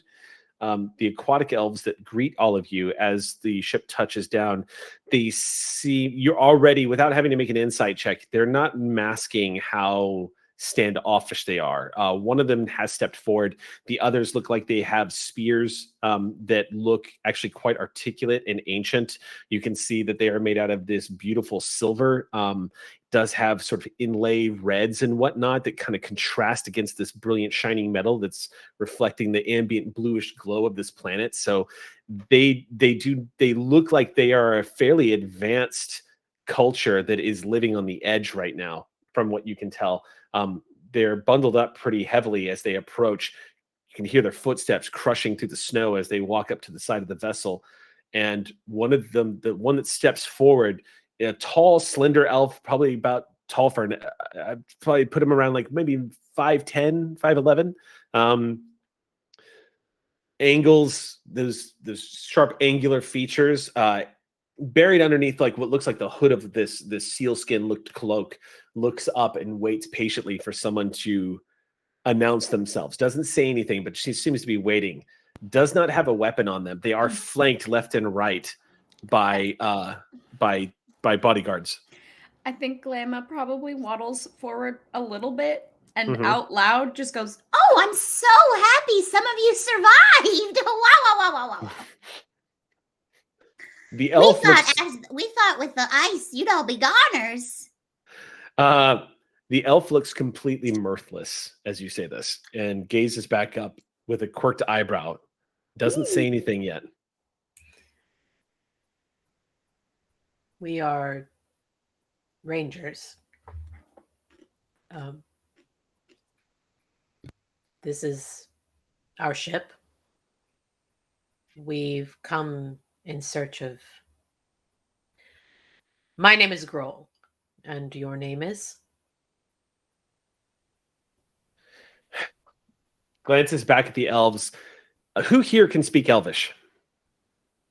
Anybody have elves in their languages? If they speak for long enough, if they speak for at least 10 minutes, I can. I can as well. It's one of my languages was Elvish. One of your languages is Elvish? Okay, then you immediately understand what they are saying, Romska. It's a little different. It's like a dialect of Elvish that is kind of become its own thing. However, the root language is still exactly the same. So you can understand what they're saying, basically. But do they start speaking? Yeah. If they do, I will take out my wand, tap myself on the head, and cast Comprehend Languages when I hear their exact dialect. Okay. So the order of events is the one in the front hears you all say this and exhales kind of exasperated, looks back at the other 5 that are behind them and utters something. What you get when he utters sounds like, I don't think they're intruders, is what you hear the lead one say. But as soon as you hear that,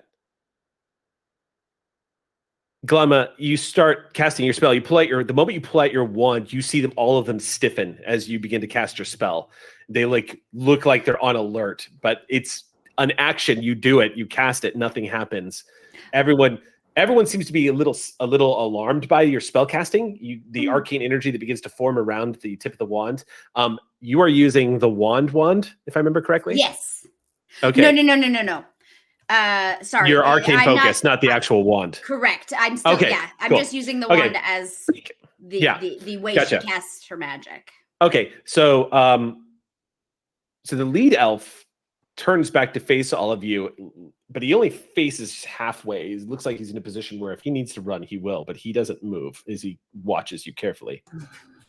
Romska is now clad in a heavy frock, like this black elegant frock coat. Still freezing, but she calls back down at them in Elvish. We are not here to harm you. We have questions and we need to find somebody, and we would love your assistance. Okay, there's nodding. They look a little relieved to see that you speak their language. There's a little bit of relaxation, but they do seem to understand that you're Githyanki because you can see the tension and acknowledgement. You hear the words Gith being said amongst them. This episode of Star Jam brought to you by Space Cola. Space Cola. I drink it all the time. All right. You hear a few of them say, "It's a Gith. Do we trust? She can understand you. I don't care. Do we trust? Let's see what they have a Dawar with them, so maybe not bad, maybe not bad. Let's find out. What about the other one? What happened Nibis. to your planet? They don't know." Finally, the lead elf turns back and says, "What brings you here?" In a form of Elvish that is just, again, like you can, there's an accent to it that's a little off from the normal Elvish that you hear.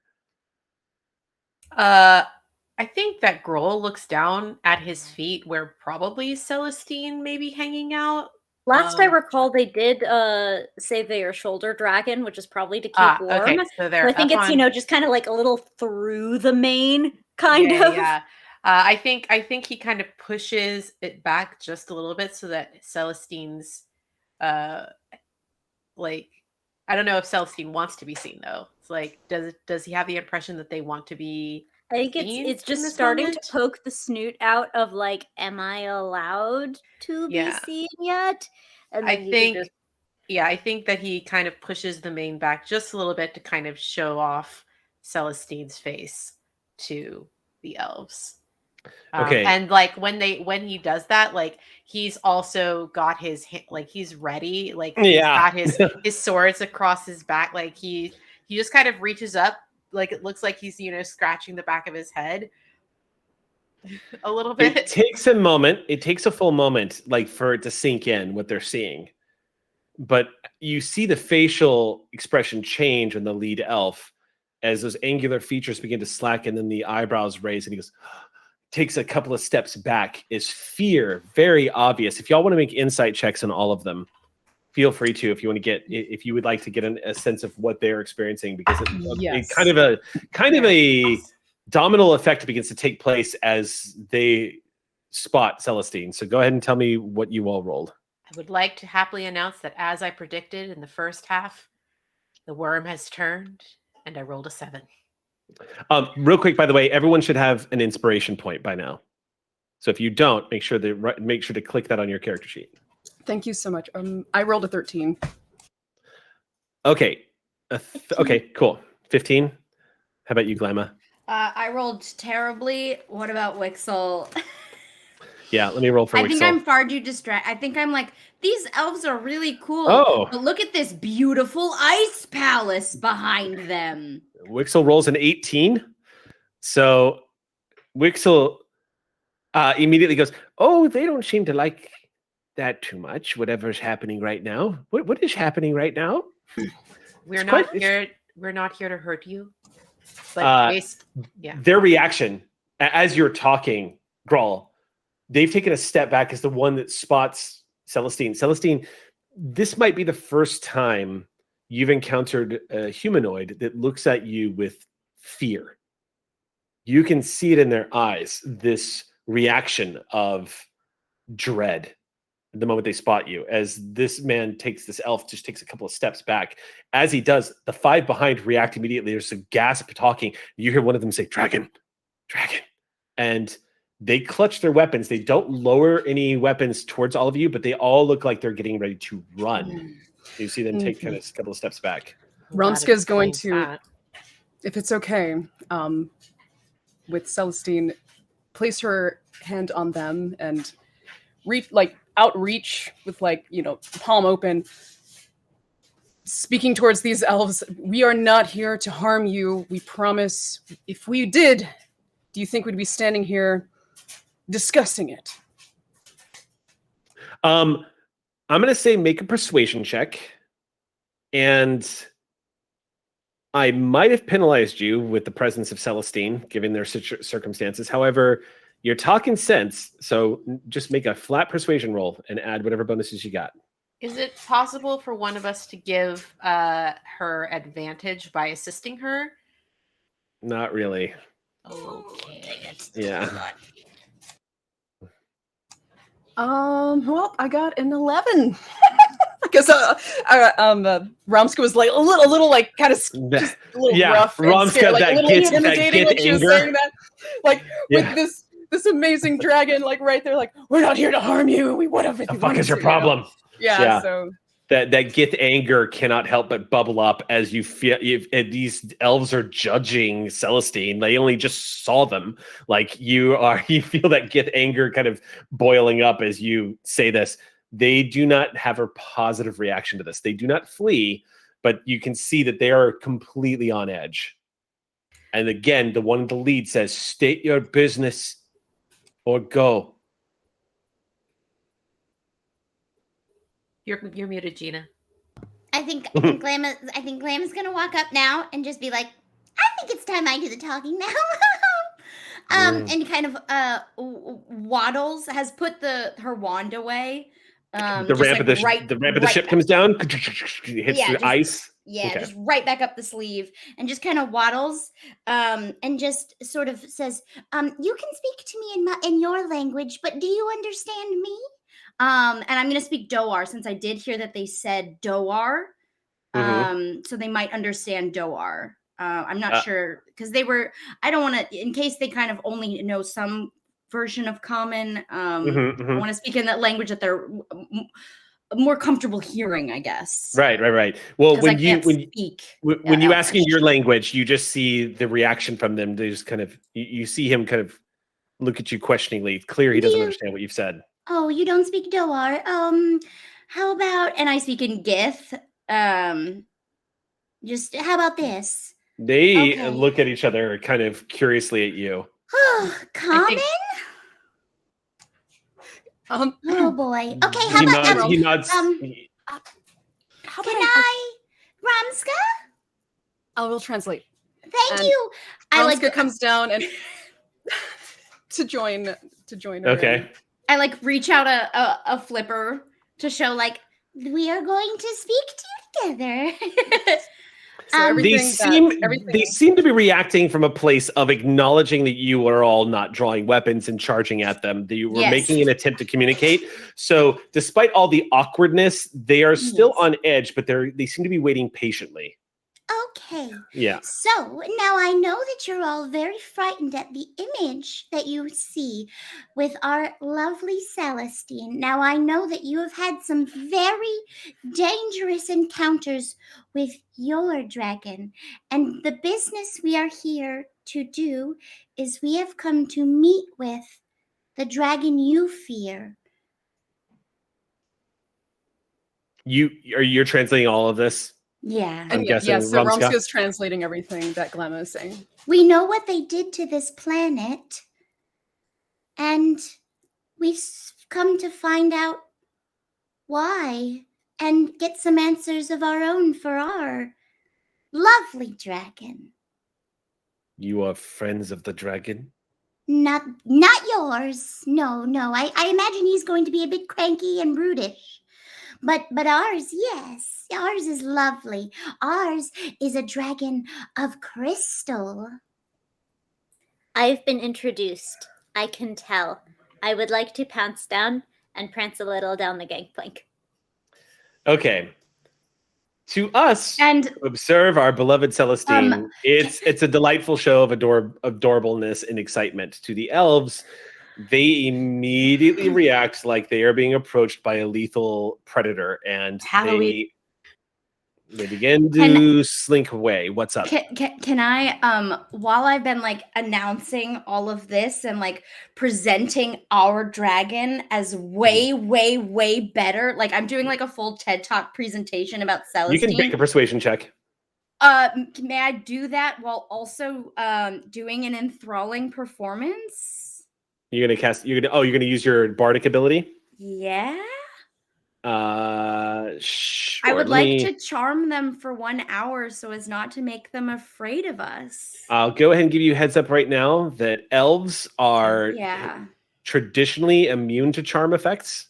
Oh, interesting. Okay. They're usually immune to sleep and charm effects, or they are resistant to it. Let me just double check that. But that being said, I appreciate It's going full Chaucer in this. It's a saving throw wisdom check of DC.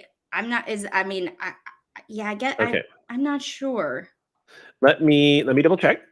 Yeah, because if it doesn't work, no worries. I'll do the persuasion roll and just think that I did an enthralling performance. Dark vision, Fey ancestry. You have advantage on saving throws against being charmed and magic cannot put you to sleep. So you can, you can do that. They're going to get advantage on the throws. Okay. That said, Gina, enthralling performance is just default Gina DeVivo. Yeah, I'm just doing a regular old thing. Okay, so what is the DC to their save? A 16. Okay. Oh. I'll use the floor dice.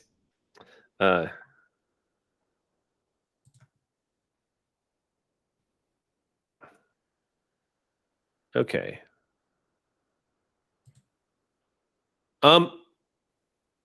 They seemed receptive.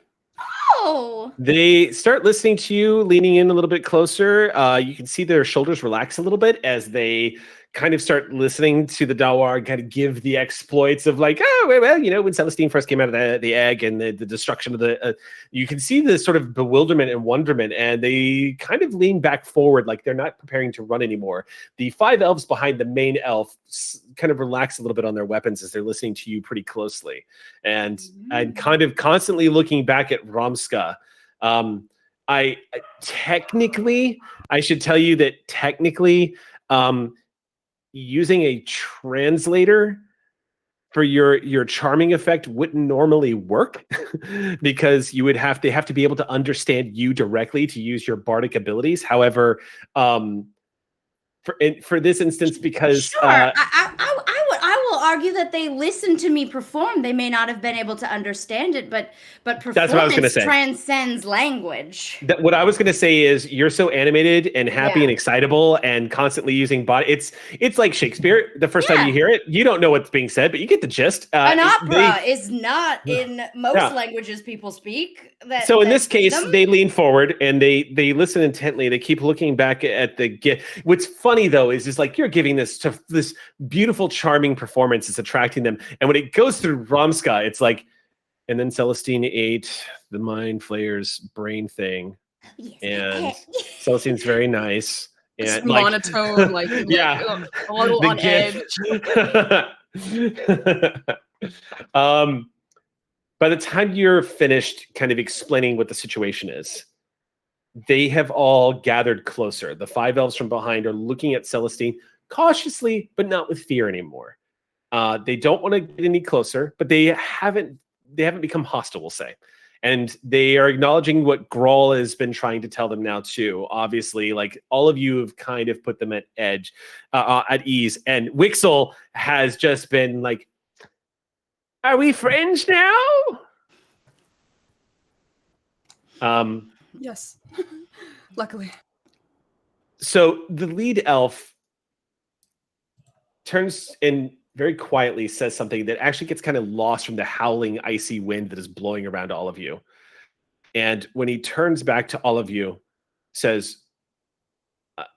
I will not be taking you to the dragon. I can take you to our king. Oh, that's fair. And Grohl starts to explain the concept of a king to Celestine. Okay. I went on a date with a king once. Y'all are led into... Best fish I ever ate. Y'all are led into the desolation that is this elven aquatic city that you can imagine probably exists both above and below the waves. What you see above the waves tells a sorrowful tale, because a lot of these buildings that surround all of you look like they have been completely encased in these great spires of impenetrable ice. They look like frozen monuments of civilization that has long fallen. And it's not just the buildings. You see horrible things as you walk through some of the shards of rock and coral that has been frozen in time. You can see just from the direction of the frozen ice itself, the blast of ice being frozen, like wind had been taking the ice into one direction, literally freezing into like these spikes, these sickles that gather behind it. And you can see a completely different kind of, you're getting a fossilized snapshot of what this world looked like before. The buildings are not the only things frozen. You come across, at least as you're walking through, even though the snow has done a good job of covering a lot of what would be pretty clear, crystal clear and transparent, you're certain you walk past what looks like this mound of ice, and you think you see what looks like a young elven woman clutching a child frozen solid inside, wearing very different clothing. Looks like clothing that is probably more in tune with what sea elves normally wear in order to swim and move freely under the waves. Not attuned to Arctic weather at all. Judging from the way the ice is formed around this poor pair of family members, they've probably been here for a long time. They look just as ancient as the city around them. And you can only imagine that some of the mounds of snow that you're passing, as the wind howls around all of you, it starts to sink in on each of you that you're walking through a graveyard, that this is a frozen monument to what once was, and a terrible mockery of people literally frozen in their last moments from what, Celestine, you just know instinctively is dragon breath from a white dragon. There is very little actual physical damage done to the buildings themselves. You are looking at an icy version of Pompeii. I was just... What's that? I was just about to ask, so this is basically Ice Pompeii. Mm-hmm. Yeah. Yikes. It is a horrific sight to see. Thankfully, the snow covers most of it, but every now and then you catch the glimpse, and the ice is so pure and so absolute that you will catch just the slight distortion effects of the surface of the ice where the snow blows past. If you're unfortunate enough, you can actually catch and even make eye contact with a creature whose eyes are still open wide in terror as they are frozen forever in their grave. The elves seem completely desensitized to it as they're walking past it. They live here, so they just move through the runes. They move through all of the horrible sights that are around you, completely just accepting of it, which might unto itself be just as heartbreaking as what you're witnessing around you. They lead you to a large building that looks like it has mostly escaped the worst of it. These great pillars reaching out. It almost looks very Atlantean, where it's kind of these marbled pillars that have been carved up off the seafloor and have been finely sculpted. You can tell just from looking at the buildings around here that this was once a great city of some kind. And I can give you this much, Glamma, as somebody who instinctively is able to assess and value things that you look at. This was a city that probably enjoyed great wealth and prosperity. It was probably a trade port at some point and maybe was connected to the stars, but there's nothing to indicate around here that this place has been anything but a desolate post-apocalyptic society since the coming of this dragon. So that's why no one really has heard of it. It's more so they just haven't had any goods in 500 years, and not so much that they were, but were they self-isolating before the 500 years, or did they have a prosperous trade route when they were a water community? It's a good question. And also, what the other question is how long have they been here? Yeah. Was this, I mean, it looks like the city is quite large, so it has to be in at least 100 or plus years old. What sort of ornamentation do they have as their architecture? Is it sea life that's been frozen? Like you said, lots of coral and stuff, but did they sort of like almost like if like pre-sinking of Atlantis was sort of on the surface, or because I don't know, do aquatic elves like can they also be underwater? Like, can we assume that there is a city that is just gone under the surface that we are currently seeing? I would say, why don't you make a history check for me? Yeah, I'd love to. Whenever we're in Aquatic City, I gotta ask you. Oh, it's only 12. Boo. So you get an idea. What you know about aquatic elves is they spend most of their entire lives under the waves. They live underwater. Their cities are built underwater. Some of them can eat. Ooh, okay. So we some can of them can eat. Go ahead, guys. I'm getting so excited. Some of them can even live in the deeper parts of the ocean where there is very little light. So it's not unusual to see an elven city of the aquatic elves. What I would say with that role, I would say the connection that you immediately make is if they built some of the city above the water, or if there was at least a port that was above the water, they probably were at some point connected to the outside. Exactly. Yeah. I really need somebody to draw angler elf fan art now. That'd be awesome. By the way, Grawl, if you would like to make a nature check here. Sure. Or even a survival check, I would allow as Okay. well. Thank you for answering the exact question I was. I knew you were getting at. Yeah. I was like, if there's a city above the water, that means they had a trading post with people. Because I haven't gotten the answer to my question. What's your question? Is there bioluminescence? It's aquatic. You don't see anything. This place looks dead. There might have been once upon a time. Sam is looking for the signature Eric Campbell. Right. See, we have to go to a different underwater world. Message received. 17. Okay. You're a Star Jam Ranger, but you're also a Ranger. And Grawl, you've walked across many types of terrain. As you all are traversing across the top of this, you can tell that even mostly the ground that you were walking on is frozen. Is frozen solid. It's not natural. It does not. Nothing about this feels naturally occurring, and what with the 17 Grawl, what occurs to you, even what you know about dragons, is even a dragon's breath of ice. There's no way the entire city could have been frozen like this. There's no way. Something bigger is going on. That's very interesting. I wasn't prepared for an option outside of a dragon. Either way, Yes, if that dragon is responsible for this, I'm not going to feel bad if our negotiations go sour. Don't think he's solely responsible for it, but he might have inspired some of the destruction. I have a few questions for the king. Yes. So you are led up. Yes, Celestine? Oh, go ahead. Celestine is just looking at where they noted dragon's breath, and they're just smoothing their little sparkles in. Like, what could do something this big compared to their little, like...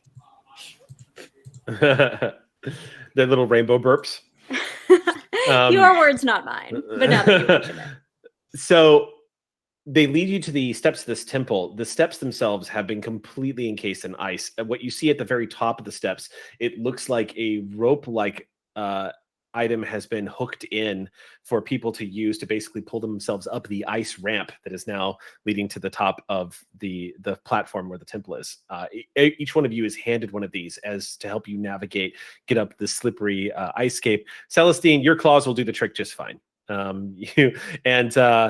And I'm not going to have you roll either, Glamma. You're like, rope. That's funny. Slip and slide is it's easy to just like get a good hop and start and slide up on your belly. Yes. I know this is a very sad planet, but I'm having a nice day. A nice day. An ice day. A nice Ice. So as you go deeper into this temple, you again see more and more evidence of a fallen culture. You're seeing statues depicting histories. And all of it looks quite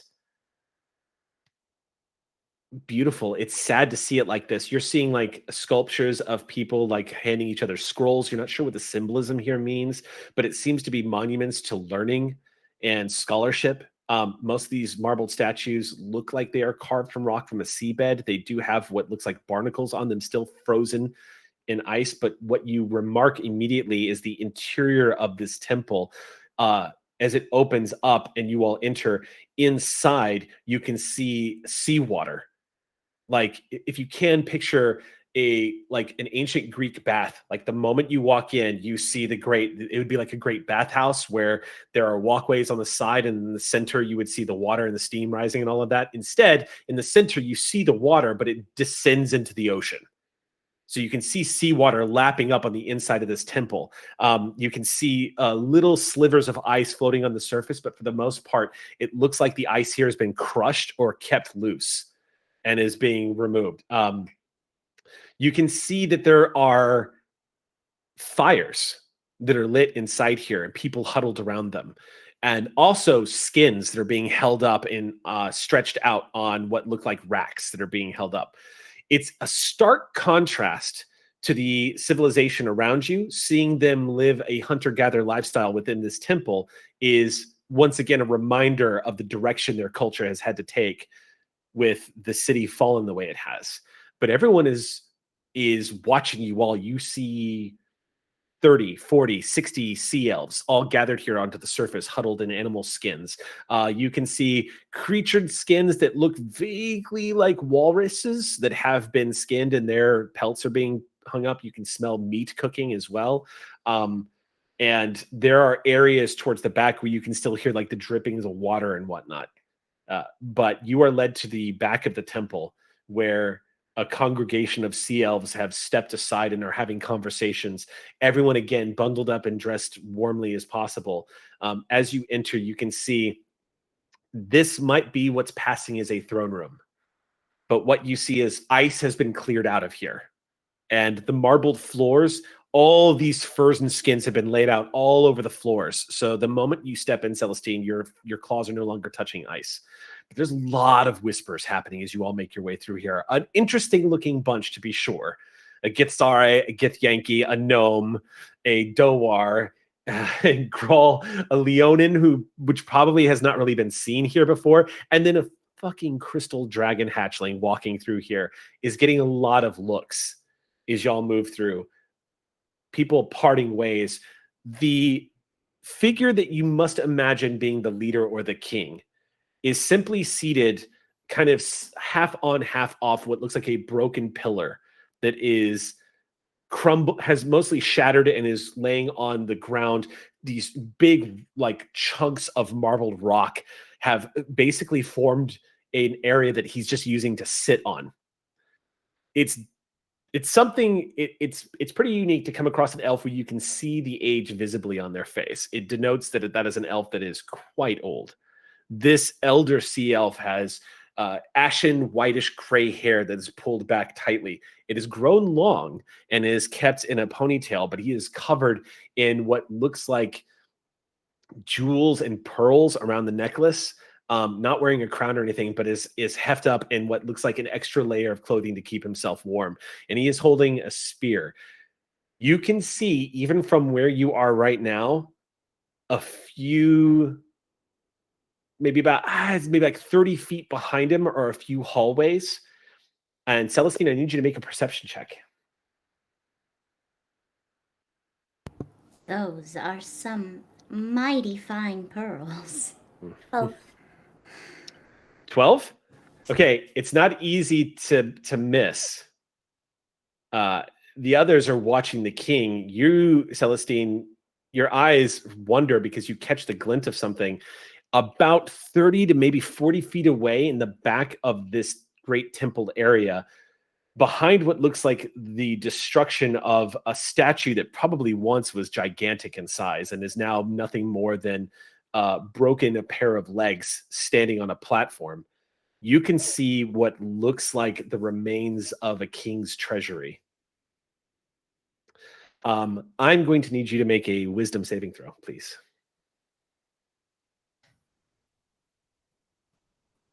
I am not proficient at this. And Sam's I giggling have because they don't know. You know what I'm up to. You don't know what I'm up to. That's what's happening right now. Either one is great. Uh-huh. I'm very proud of you. 2. You rolled a 1. Celestine, you feel your heart in your ears. You see the glint of gold and a small treasure hoard. You see an armory and artifacts, and you for a moment stop paying attention to what's happening around you, and instead your dragon eyes focus on that. Celestine starts coming to a slow standstill, and at the moment, Celestine has stopped. The rest of you all kind of approach, glancing back, kind of noticing that Celestine is very much like gone full dog and up, squirrel, just kind of like stiffen and looking off into a direction. The king, sitting on the broken pylon that's just scattered across the ground, puts his hand down on his thigh and says, in a very articulate common speech, he says, "You all speak common tongue?" We do. Yes. It is an honor to meet you. And full bow. He nods to you and looks over at the one that brought you all here. And in Elvish, this version of Elvish is a little harder to pinpoint, but those of you who can speak it, Romska, it sounds like High Elven or a form of High Elven. It's a little more formal. I still understand it. Mm-hmm. You can understand, because you got your spell. So he basically looks at the one that brought you here and says, "Why are they here? And why do they have a dragon hatchling with them?" And the elf speaks back, "My king, they can understand you. The one casts sorcery and has the ability to understand what we're saying." And the king's eyes narrow slightly as they look over at you, Glamma, and he just nods. And then in common says, "Why have you all come here?" Well, as we were explaining to one of your fellow, so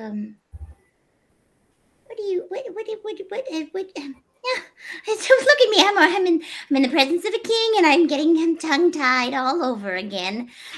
One of your fellow kind. We were saying that we have come to have a conversation with the one that you fear, the dragon. Nope, doing that too. Girl's taken a few steps back and is just kind of. I thought you were. Yes, Romska has stepped back too, and it's just that 17 passive perception. Oh, okay, yeah. You spot Celestine is acting strange. I just thought kind you of. were just like. Celestine's acting weird. I could see them. No, I could see them inching off the screen. And I was like, nope, right there. Pat. Yeah.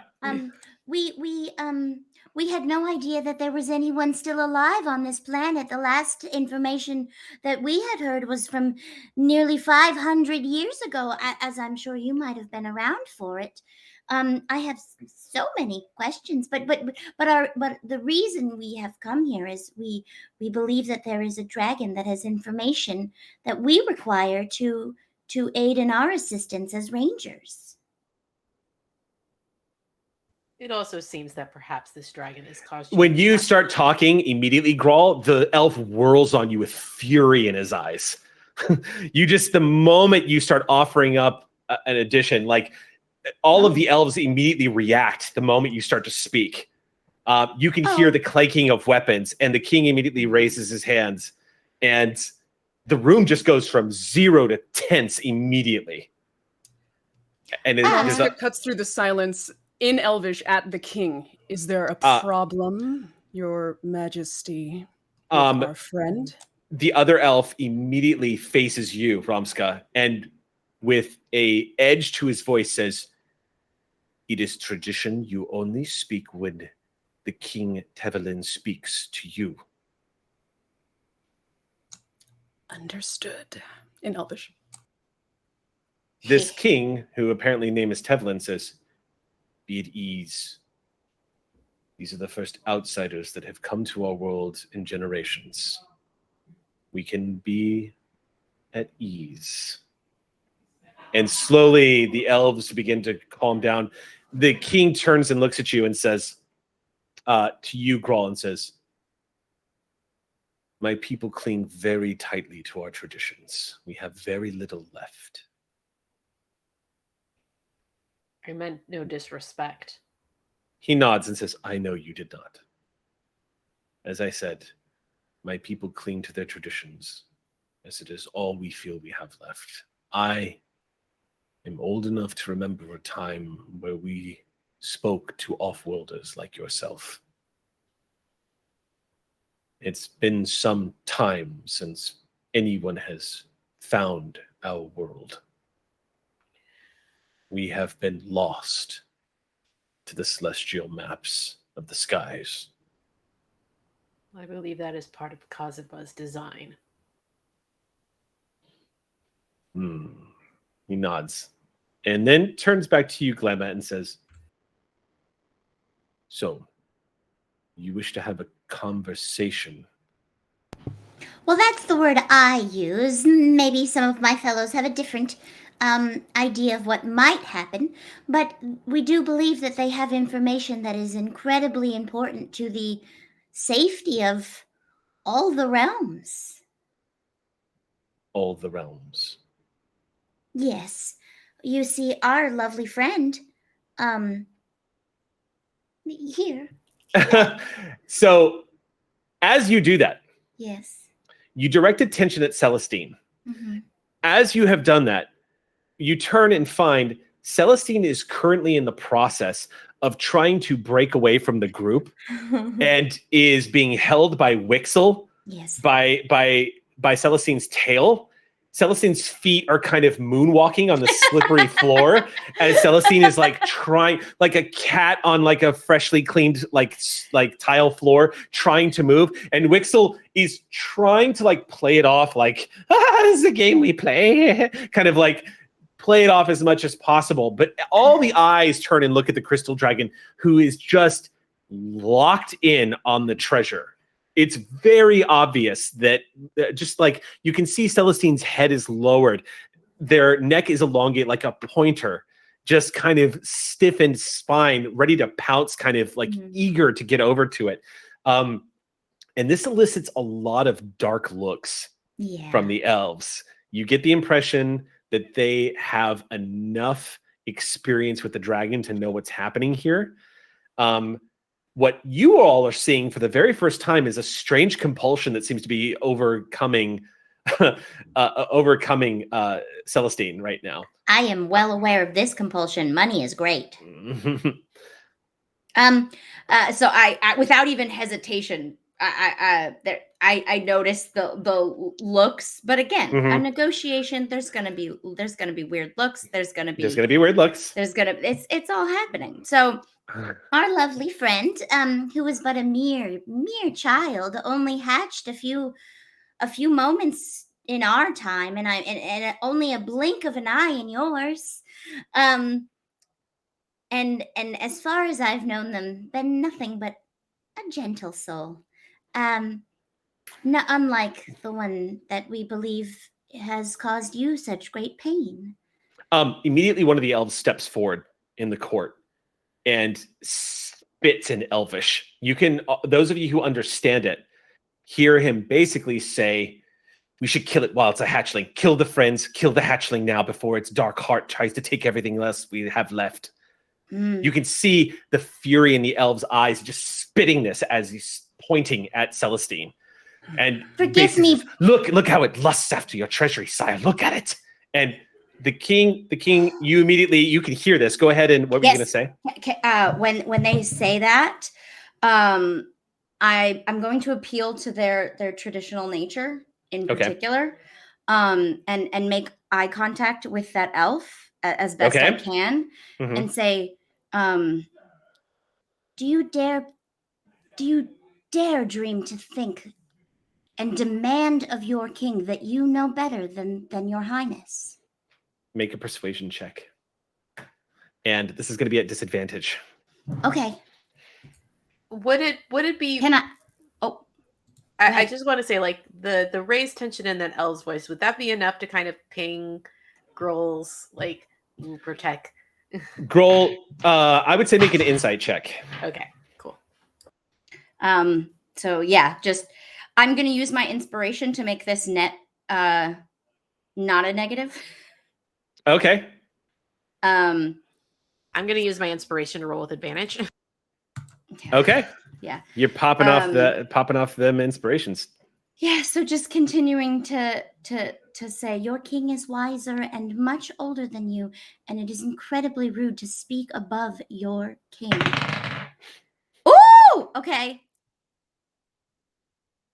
Persuasion, you said? Mm-hmm. And just so everybody knows, what Gina meant was Gina burned her inspiration to get rid of the disadvantage. Remove the disadvantage. So it's just to make no disadvantage. Yeah. Net. Yeah. So basically what you do, okay, so what did you get, Aki? What did Grohl get? Grohl got a dirty 20 on their Okay. insight. Grohl, so this I'll go ahead and this Thank is all happening God simultaneously. that I rolled with advantage because the first roll was a natural 1. Grohl, you can sense the danger. This elf has a bloodlust against Celestine. It is a deeply rooted prejudice that is brimming from fear and hurt. You can see that much in the elf's face. Yeah. And there is this violent urge to like kill Celestine while they're small. You get that from just what the elf is saying. At that exact same moment, your Dawar party member, Glamma steps forward and immediately like perfectly encapsulates, basically twist, like using the very thing that was used to keep you in check just moments ago, Grohl, gets thrown back at this elf just moments later. And you, a creature as old and wise, should know better than to speak without understanding. And it's a 23. So with a 23, the elf that is furious glances at Grohl because Grohl is reacting to this. Yeah. Glances back. Grohl's reaction to that is to move back towards Celestine and get in their eye line. Okay, so you break contact. Yeah. The king, you see a smirk come across his face, and he glances over at the elf who has spoken out of turn and is threatening visitors. And the elf turns back to look at the dragon, but instead sees Grohl standing there, looking back at him. And at Celestine, at this point, go ahead and make another wisdom save.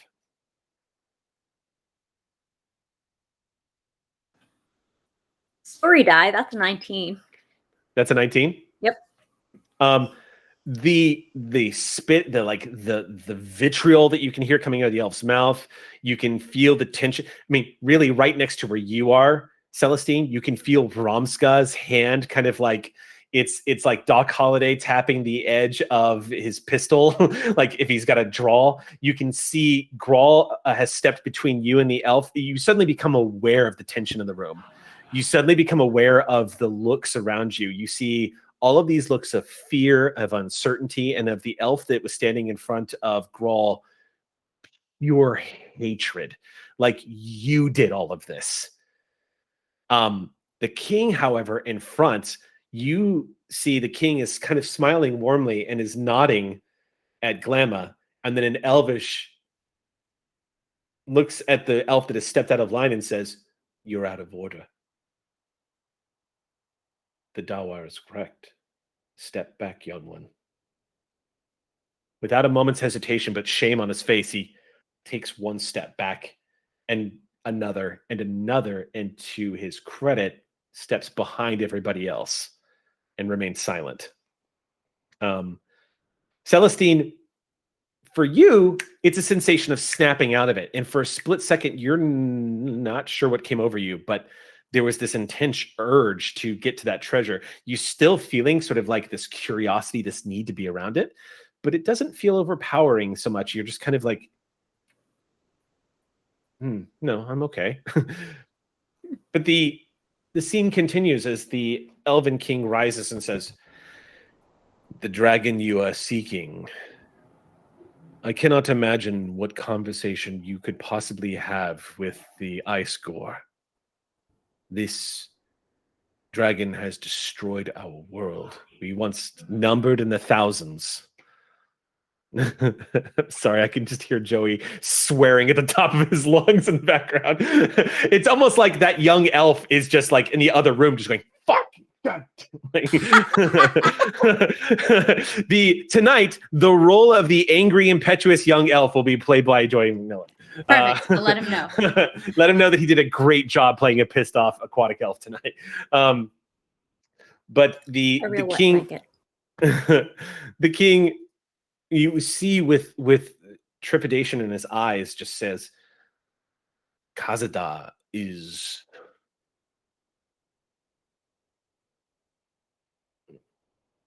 there will be no conversing. This is a creature that enjoys tormenting and killing that which is not as strong as he. It might respond differently should he see this hatchling, or he might kill you all.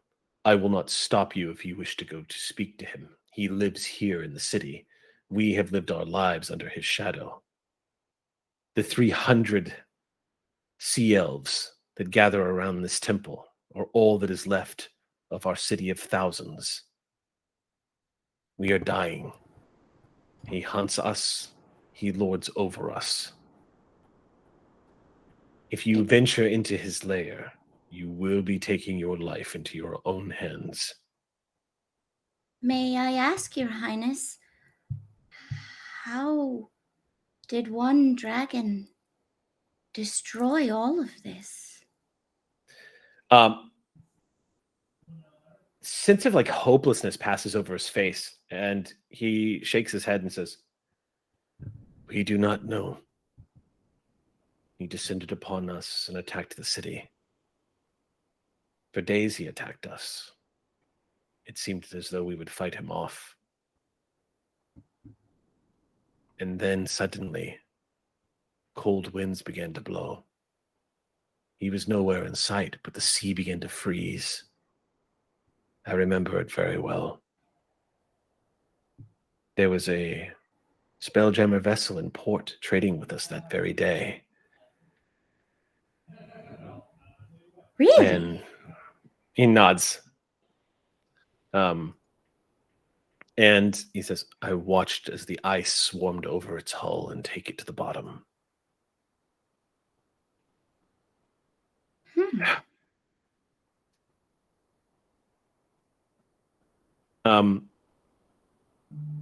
You see, glance surrounded all of you for a moment and basically states, continues to say, the ice gathered slowly at first. Icebergs gathering at our shoreline. And then the cold winds began to blow stronger and stronger until the great snows overtook us. And then the seas, the very salt water, began to freeze around us. We were suffering. Even under the waves, the cold seemed to reach into the deep. Wildlife began to die. The ecosystem began to fall apart. The food chain broke down. Only the hardiest of creatures that could live at the poles managed to survive, and they have now become the principal ecosystem of the world. Everything is frozen. We've sent our scouts all over this planet that we have called home for over 700 years. And everything is frozen. Where there was no land, now there are great bergs of ice that float freezing in the ocean. Our great city that once lay under the waves has been sealed away from all of us. Those who venture down into the dark die from the cold. Even our magics cannot protect us. I don't know what the dragon brought or how the dragon did this. But ever since that day, our world has been dead.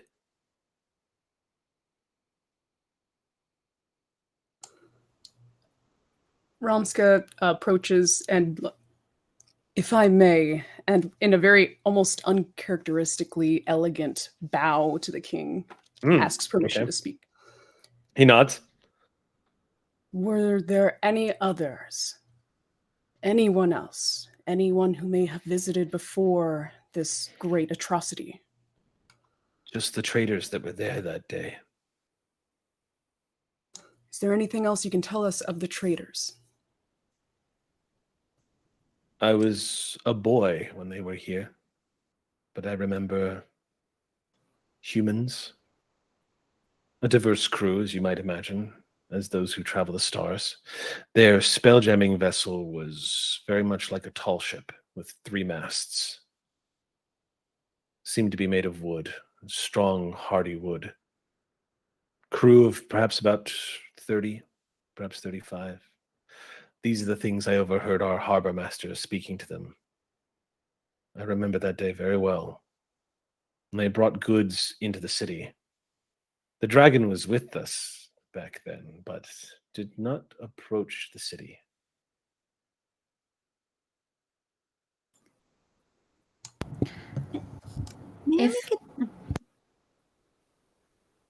May I make a dragon check? Because I remember a thing about environmental changes when dragons establish a lair.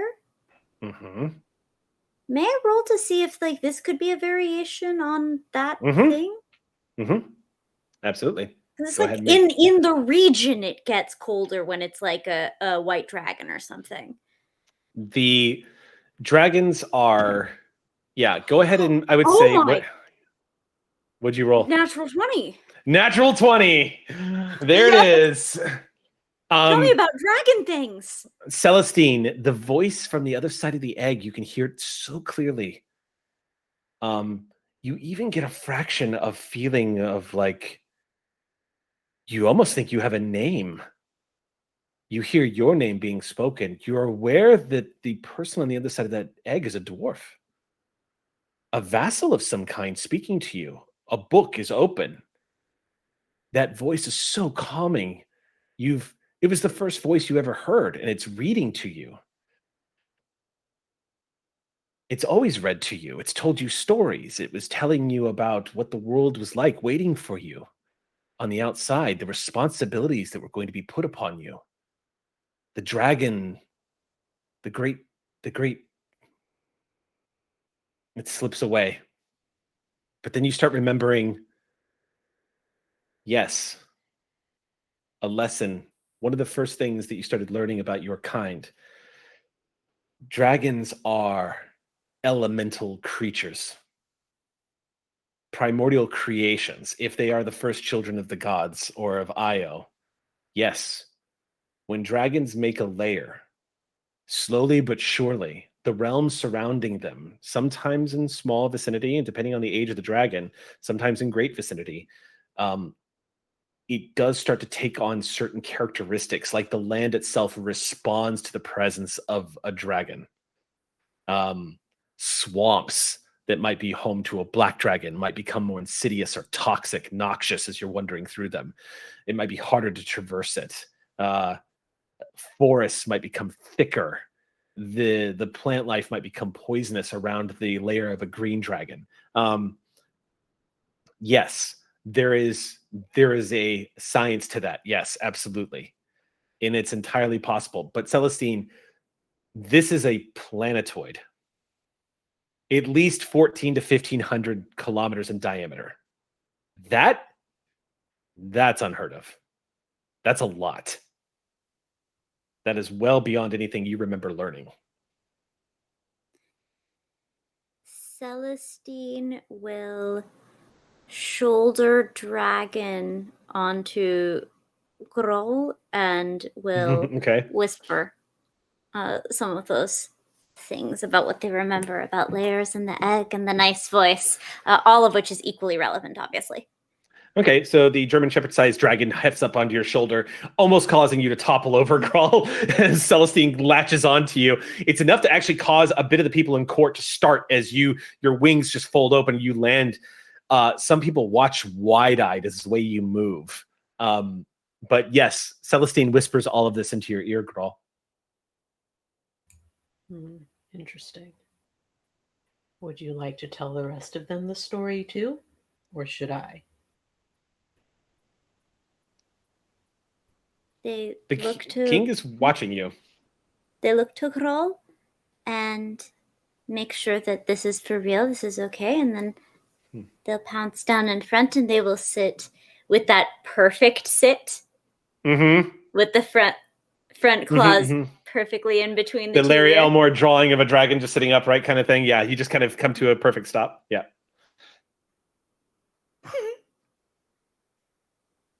I do know some things about a lair, and I will recount what I know. So the first thing that happens is you can hear a couple of children giggling as you start talking, Celestine. And despite their parents' prejudice, as you kind of glance around, you see them looking at you with insatiable curiosity as you speak. Are these the first children you've ever met? Huh. Would there have been any on Homestone? No, you've come across halflings and dwarves, but never miniature humanoid size. Like you've never come across like the offspring people your of, age. Yeah. So Celestine is totally thrown by the giggles. Like they were getting ready. They were gonna like present their findings, and then the giggles just totally break them. Mr. Look. You see.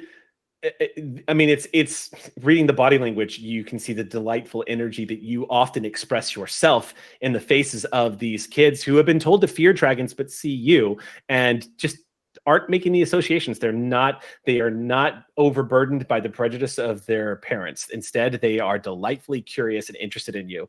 And their parents are kind of holding them back as they're peeking around like the legs and the hands and whatnot.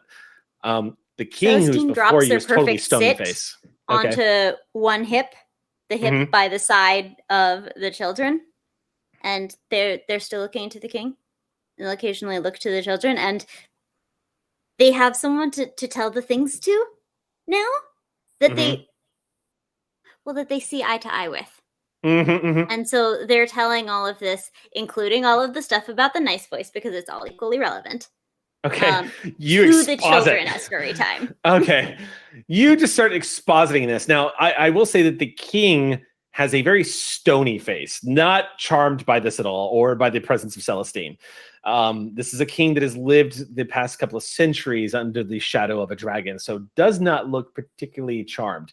The children obviously are like, this is the greatest day of their life. This is what, like, you know, this is the end of oh my god, I forgot the name of the movie, but the dragon movie with Toothless. How to Train Your Dragon. This is the kids kind of seeing that experience for the first time. The king stands there and listens to you and just nods slowly. And you can see he's kind of trying to work through the common tongue a little bit as you speak in the way you know how to speak, Celestine, but it looks like he's understanding. And by the time you are done, it takes you about 5 minutes or so to exposit everything that's happened with all of you. You see the king just kind of lean back against that broken pillar and regard all of you for a moment.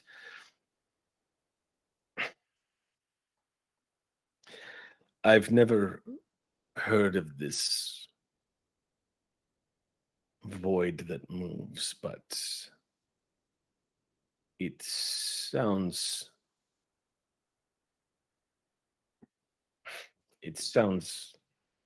vaguely like a stellar dragon to me.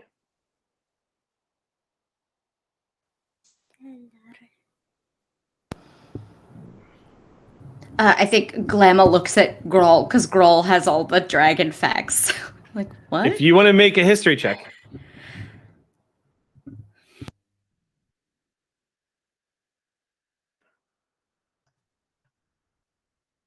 17. 17. Okay, as somebody who lives in wild space, yes, you have heard of stellar dragons. They are thought to be a myth. Out of character, they are actual creatures in Spelljammer. Stellar dragons, what was it, a 16? You said, what was 17. it? 17. Okay, so that's really good. All right, so stellar dragons are dragons that exist that simply live in wild space. And sometimes they fly between crystal spheres. They exist out in the void all on their own accord. To say that they are large is a bit of an understatement. Stellar dragons can grow up to miles long. They are very reminiscent of a much more Asian mythology style dragon, like the great serpents. Oh, God, by the way, if you haven't seen it yet, for God's sake, go see Shang-Chi. Shang-Chi was amazing. Anyway, but very similar in that respect. They are incredible beasts, huge, enormous ancient dragons that are very elusive. Now, what Celestine described seemed a bit bigger, but definitely in getting closer to the realm. Also, fun fact, and with a 17, you would know this. I'm not kidding. The breath weapon of a celestial dragon. Are you ready for this? They create black holes. I was gonna say it's black holes. It has to be black holes. They essentially they cast Sphere of Annihilation with their breath weapon. It forms a singularity that can destroy Spelljammer ships in the immediate area. They basically exhale black holes. Gruul barely wants. I mean, Gruul definitely wants to fight a white dragon, but like, celestial dragons are not hostile. They are known for being sort of like they're the watchers of the Marvel universe. They do not interfere. They mostly just observe. Do dragons count as celestials? Dragons do not. No, they just are celestial beings. They're called stellar. They're stellar dragons. They're literally cosmic beings that exist out in space. They are exceedingly hard to find and they are rare. Sometimes people fly right past them and don't even realize that it wasn't a planet. They just flew by. It was an eyeball. But as he says this, he immediately counters with, but stellar dragons are not known for being... The legends do not tell of them being creatures of evil intent, and I do not know dragon mythology. All I know is this dragon came to this world where no dragons were. He made his lair here and subjugated and destroyed the races of this world. I do not know of these first realms you speak of, but I will say, little Celestine, that this dragon, much like you, is not like any dragon I have ever encountered in my youth. Where once we traveled among the stars, it was not uncommon to visit some of the worlds here in realm space, where dragons were traders, doing business and even conducting diplomatic affairs to those who visited. This one is different somehow. And that is all I know. If you wish to speak to the dragon, we can take you to his lair. It is not far from here. It's on the other side of the city. We will only escort you halfway. And I'm going to trust you with this one request. However much different it may or may not make. He says bitterly as he rises once again and takes a step forward.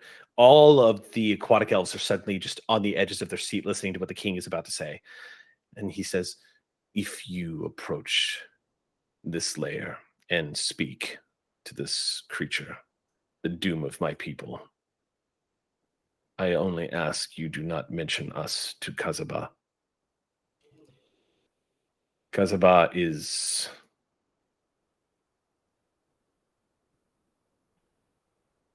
cruel on a level that surprises me for someone who has experienced the cruelty of dragons before.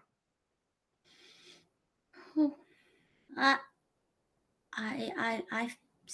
feel I can speak for everyone in saying that we have no intention of causing any of your people harm and will absolutely keep your secret. What will you do if this dragon decides to not treat with you and instead attempts to devour all of you? Well, it seems like he's made a right mess of this place, and disposing of him would only do you your planet a favor. Immediately, somebody in the rear raises. You hear him say, "My king! My king!"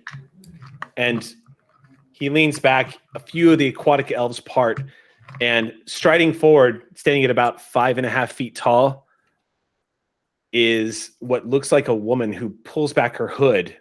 And you see she is well muscled. You can see that she is well armed. She looks like she has a couple of furs wrapped around her. She's clutching the cloak to her side. You can see what looks like a small circlet that goes around her head. It has a single pearl that hangs above her eyes, contrasting beautifully with her blue skin. But you see this fury in her eyes and a lust for action as she moves forward, clutching her cloak. And she says, "We have a chance right now with these outsiders. We've been locked here this whole time, defenseless against Kazada. And now we have a chance. A chance for what, daughter?" He leans back and she says, "They have a dragon hatchling with them. And they seem well equipped. They're outsiders with their own spelljammer vessel." "Yes." She leans forward and says, "We must kill him." There's immediate eruption, like the elves, and you hear fearful conversations happening. And he shakes his head and he says, "Lakina, you have been advocating for the death of the dragon for decades now. To attack that layer, our numbers are too few. What he did to this world, he will do to all of us. Simply, we do not understand what we fight. I will not bring the dragon's wrath down upon us yet again." And you see her jaw clench. She says, "When are we going to be dissatisfied with merely surviving on this dead world?" And she throws her arms open. There's murmurs going out as she raises her voice to the king, and you can see his anger start to rise a little bit. She strides forward and she says, "I only propose that we equip them. Give them an opportunity to defend themselves. We all know that Kazada is going to try to kill them no matter what they say, no matter what information they try to get. It is the nature of this creature. Let's give them a chance to defend themselves. And if they survive, everyone wins."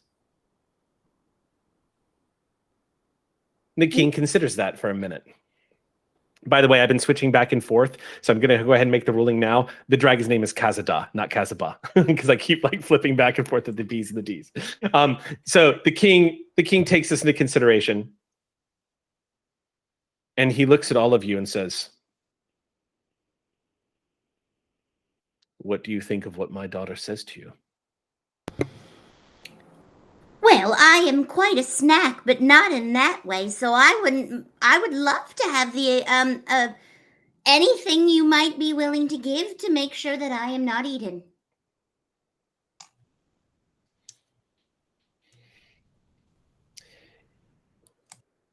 If Grohl kind of kneels down to Celestine and kind of catches their eye. "What do you think?"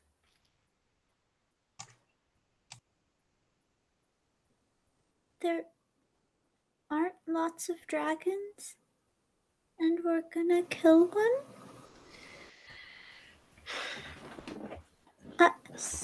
And they get up into your face just a little bit, very insistent, and their claws on your chest. "I'm a dragon." "Celestine, if you did something like this to somebody's home, what reaction would you expect from them?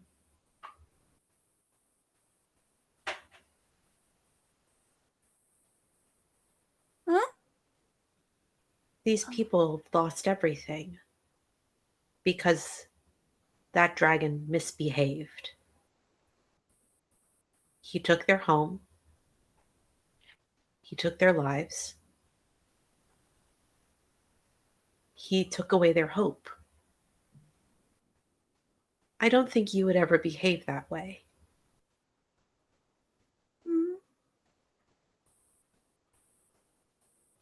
I think what Grawl means to say, you almost forgot that Wixel was there as she steps forward.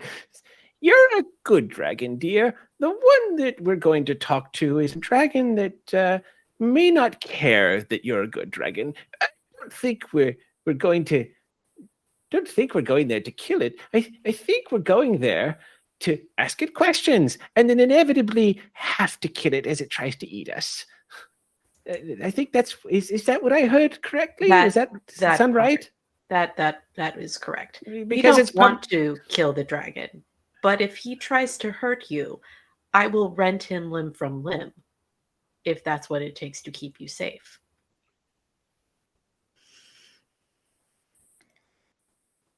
That finally starts to make a bit of sense to Celestine. Like, taking the dragon population from 3 to 2, not sitting well with them. The more personal, like, the big abstract apocalypse, like, so over their tiny hatchling baby head. Well, but also, like, personal, someone tries to hurt your people, you attack. That seems to resonate, and they'll push the top of their head into Grol's chest at that. Also, Celestine, just to give you some more to go on too, what is kind of lingering in the back of your hatchling's mind is there has been mention that there are other worlds out there now in realm space where there are many dragons, apparently. There is some murmuring and discussion. The king has a couple of words to say to his daughter in Elvish that you catch. Something along the lines of equipping them is going to tip Khazad off. He will know it was us and he will come for us. She counters with, good. Let him come. It is no longer enough to live on this dying world waiting for him to hunt us to our last. And she makes an impassioned speech. I am tired of seeing our children grow up in this graveyard. We cannot descend to our ancient city down below. We cannot call for help. And they have come from the sky. We have a chance. Give them our tools that we were never brave enough to use. Let us help them. Khazad will do what Khazad does.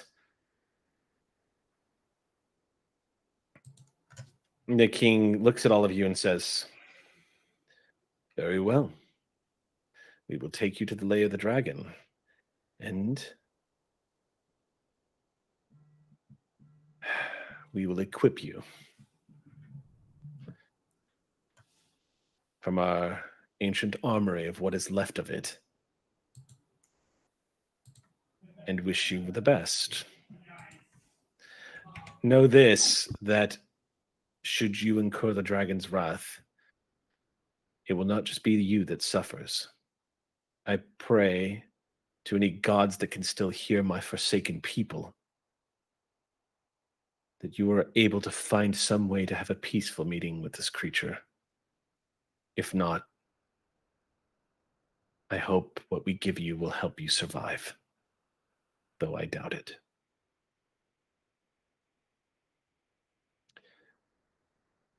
Show them the armory.